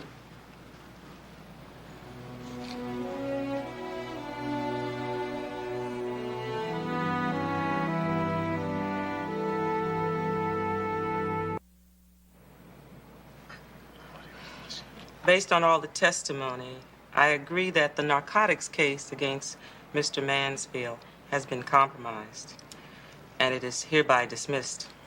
Your Honor, surely you agree that the attempted murder charge against Mr. Mansfield must be held outside of this ruling. Your Honor, I object. That charge stemmed directly from the illegal action of Sergeant Cagney and her partner in entering that warehouse. Your Honor, the simple fact is Mansfield fired at Sergeant Cagney even though he knew her to be a police officer. Gentlemen, I agree with Mr. Hubble. This court will not and cannot allow anyone to view the police as viable targets. Mr. Mansfield is hereby bound over for trial on the charge of attempted murder. Court adjourned. Hey, we won on the big one. Carried the day, Sergeant. I never thought being shot at would have this kind of payoff.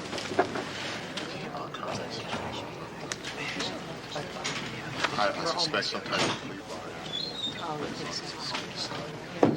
Yeah, looks like that. Yeah. Discuss this, yeah. Discuss it.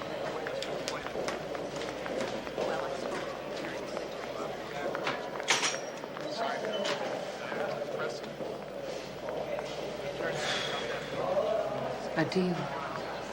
A deal?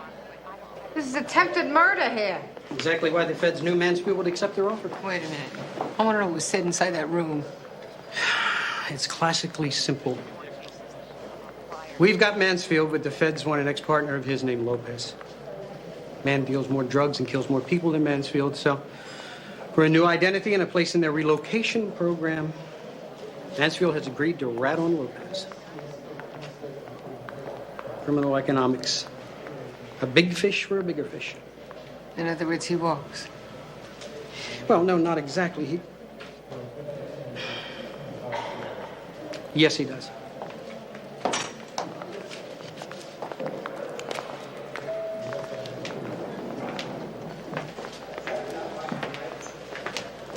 You should rot in hell. This is disgusting. Let's get out of here. Don't take it too personally, ladies. It'll only give you ulcers. You was robbed too, Mr. Hubble. Yeah, I know. And it'll happen again. See you around the water cooler.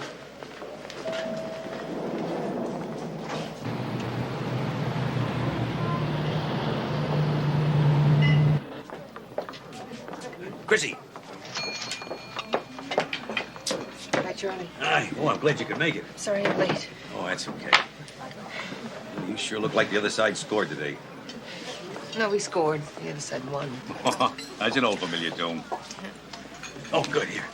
Put the glass over there. Oh, no, miss. I'm sorry. There must be a mistake. No, honey. It's fine. Thank you. This is for you. I ordered it for you. One glass, see? You know how you always like a glass of wine with your dinner? Go on. So, you're in court today, huh? Yeah. No. Sure as shooting. If you win one in the street, you're going to get beat in court. Come on. We'll have a little dinner. You'll feel better. Hey, you know, Donnigan's got that great tomato and sliced onion appetizer. I don't want that. Yeah. Maybe a shrimp cocktail would be good. You know, what was that dish you had here the last time you were so crazy about? Yeah, it was the veal chop with the... Charlie? Baby, was... Oh, come on, Chrissy. This isn't even booze. It's 12 proof. I mean, you get more than that in mouthwash. They give this to kids in France, you know. Do the kids in France have cirrhosis of the liver? I don't remember hearing that. The kids in France know this stuff will kill you, like some people we know. Keep it down and take What do you mean? Let them listen. You told me don't shush me. No. Everybody's listening. I'm so tired of this, Charlie. You told me you would stop drinking. All right, I won't drink a damn thing. Fine. I'm sorry, Charlie. I'm being rude. Of course you said you wouldn't drink, and you're not drinking at all. You bought this wine for me, right? And I'm being ungrateful. Of course not. I'll drink this wine. No, Charlie. Don't be silly. I want to drink this wine. Some for you, and some for me. Christine, honey, what are you doing? Look. Christine, don't do that.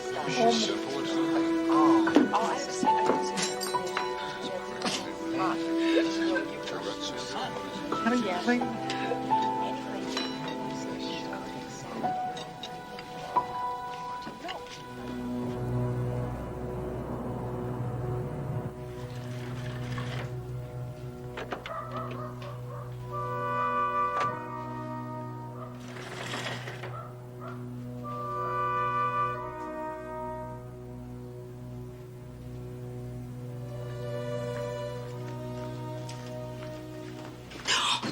What's going on, Mary Beth? I was pulling down the blinds. Yeah. You've been out of bed 3 times already tonight. Paul, I had to check on Alice. 3 times. She hasn't made a sound. And you've been a nervous wreck for 2 nights now. Are we going to play 20 questions, or are you going to tell me what is going on? You promise me you won't go crazy? When have you ever seen me go crazy? Promise me, Harv. I promise. What is it, hon?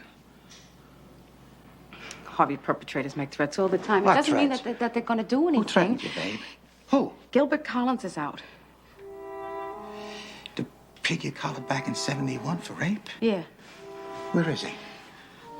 You promised me, Harvey. Where is he? He's working near the precinct.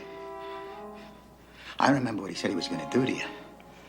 I got friends, Mary Beth. We could put the fear Harvey, of God he hasn't into him. done anything. He scared you! I'm sorry. Mary Beth, I am not going to let him make the first move. I love you, Harv. I love you for wanting to protect me. But this is not your job. The hell it isn't. You are my wife. I'm also a cop. How am I supposed to feel if I can't take care of myself? What kind of a cop am I going to be then, Harv?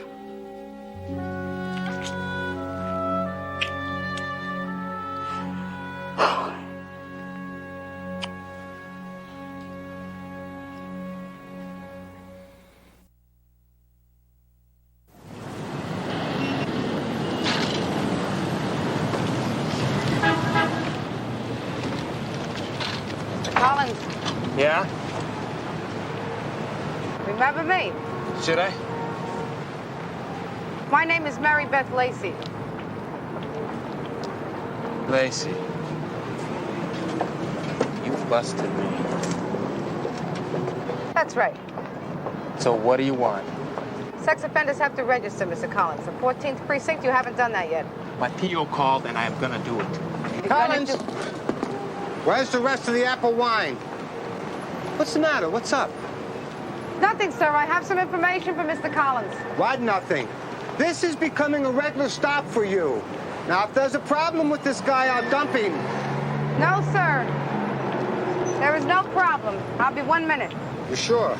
Collins, I want that stuff in the store fast. Right. You remember what you said to me in open court? You threatened me, mister. Look, officer, you heard my boss. I remember, and I will never forget it. Is this it? Are you gonna be in my face every day? I'm going to be doing my job. Yeah, right. Register by Friday, Mr. Collins.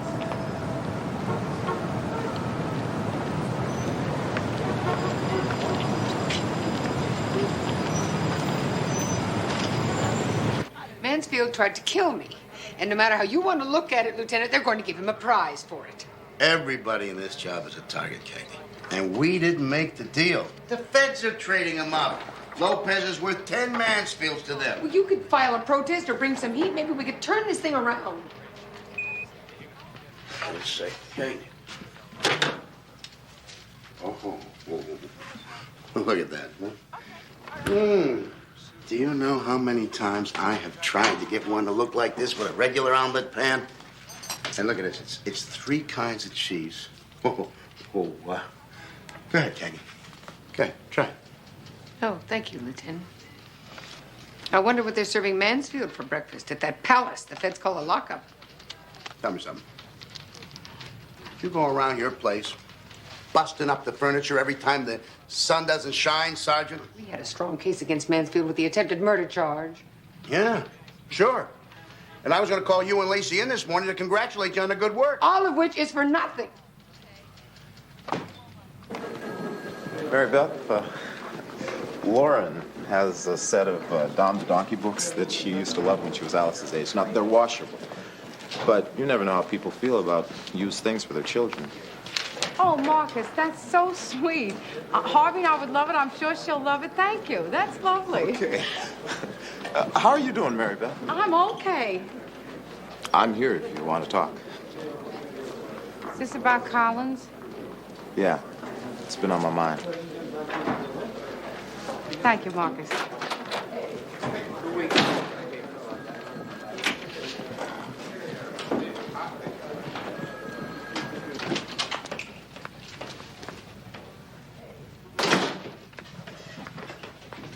Morning, Chris.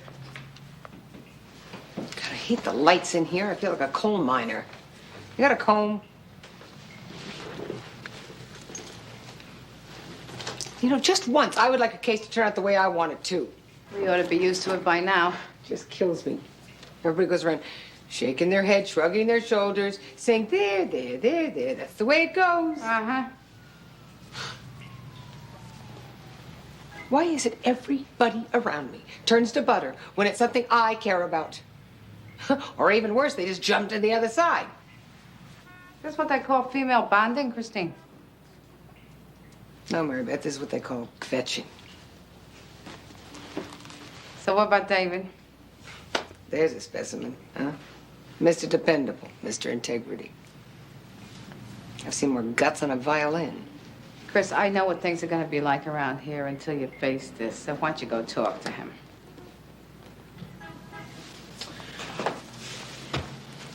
How's it going with you? How's Alice Christine? Alice Christine loves her bouncer. Everybody's fine. How's Charlie doing? Got me.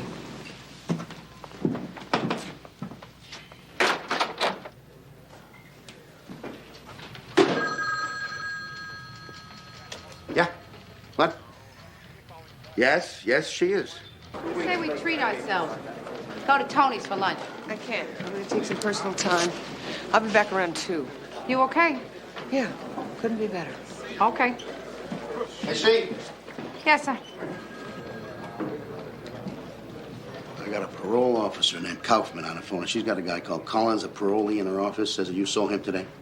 Yes, sir. I talked to him this morning. Yeah, what about? He's supposed to register. Well, he's shaking in his pants. Whatever you said to him, he's too scared to go back to work, much less come by here. Sir, I did not threaten him. According to her, Collins made some bad moves up at Attica, and now he's terrified of being sent back there. What's that got to do with me, sir? Well, she wants you to get on the phone and reassure him, you know. A few nice words from you so he can pull himself back together and go back to work. So do it. Yes, sir. Beg your pardon? This is Detective Lacey.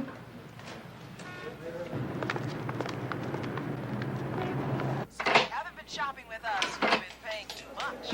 And now we return to the big bonus. We're back with our champion, Ray. Why? That's Kevlin using a lame woman. Oh, yeah, A surprise.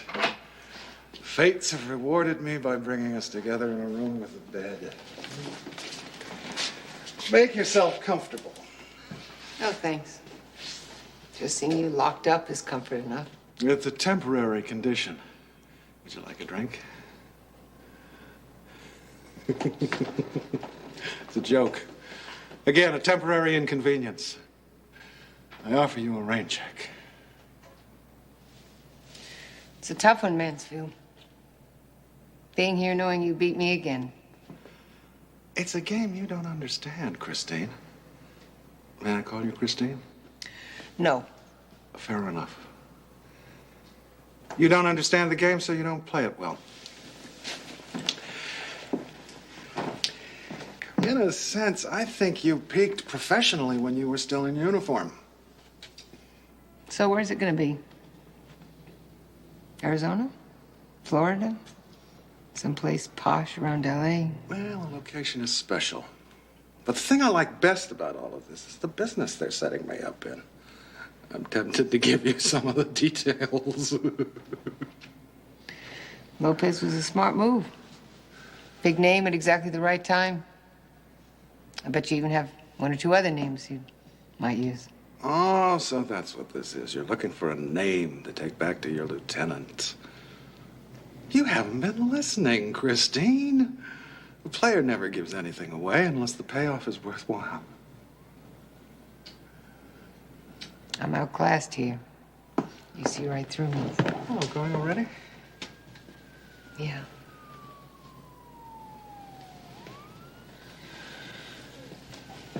About the payoff being worthwhile. Do you mean when somebody who knows where you're hiding finally sells you out to Lopez and his goons come looking to blow your brains out? Is that the kind of payoff you mean? If you're trying to kill me, you could have done a nickel and walked away. But instead, you chose to sweat and wait for an ice pick or a 22 behind your ear. Get out. With pleasure.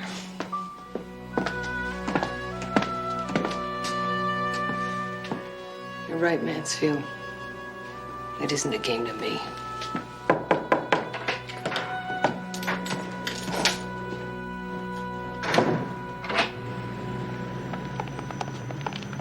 Excuse me. Hey, Chris!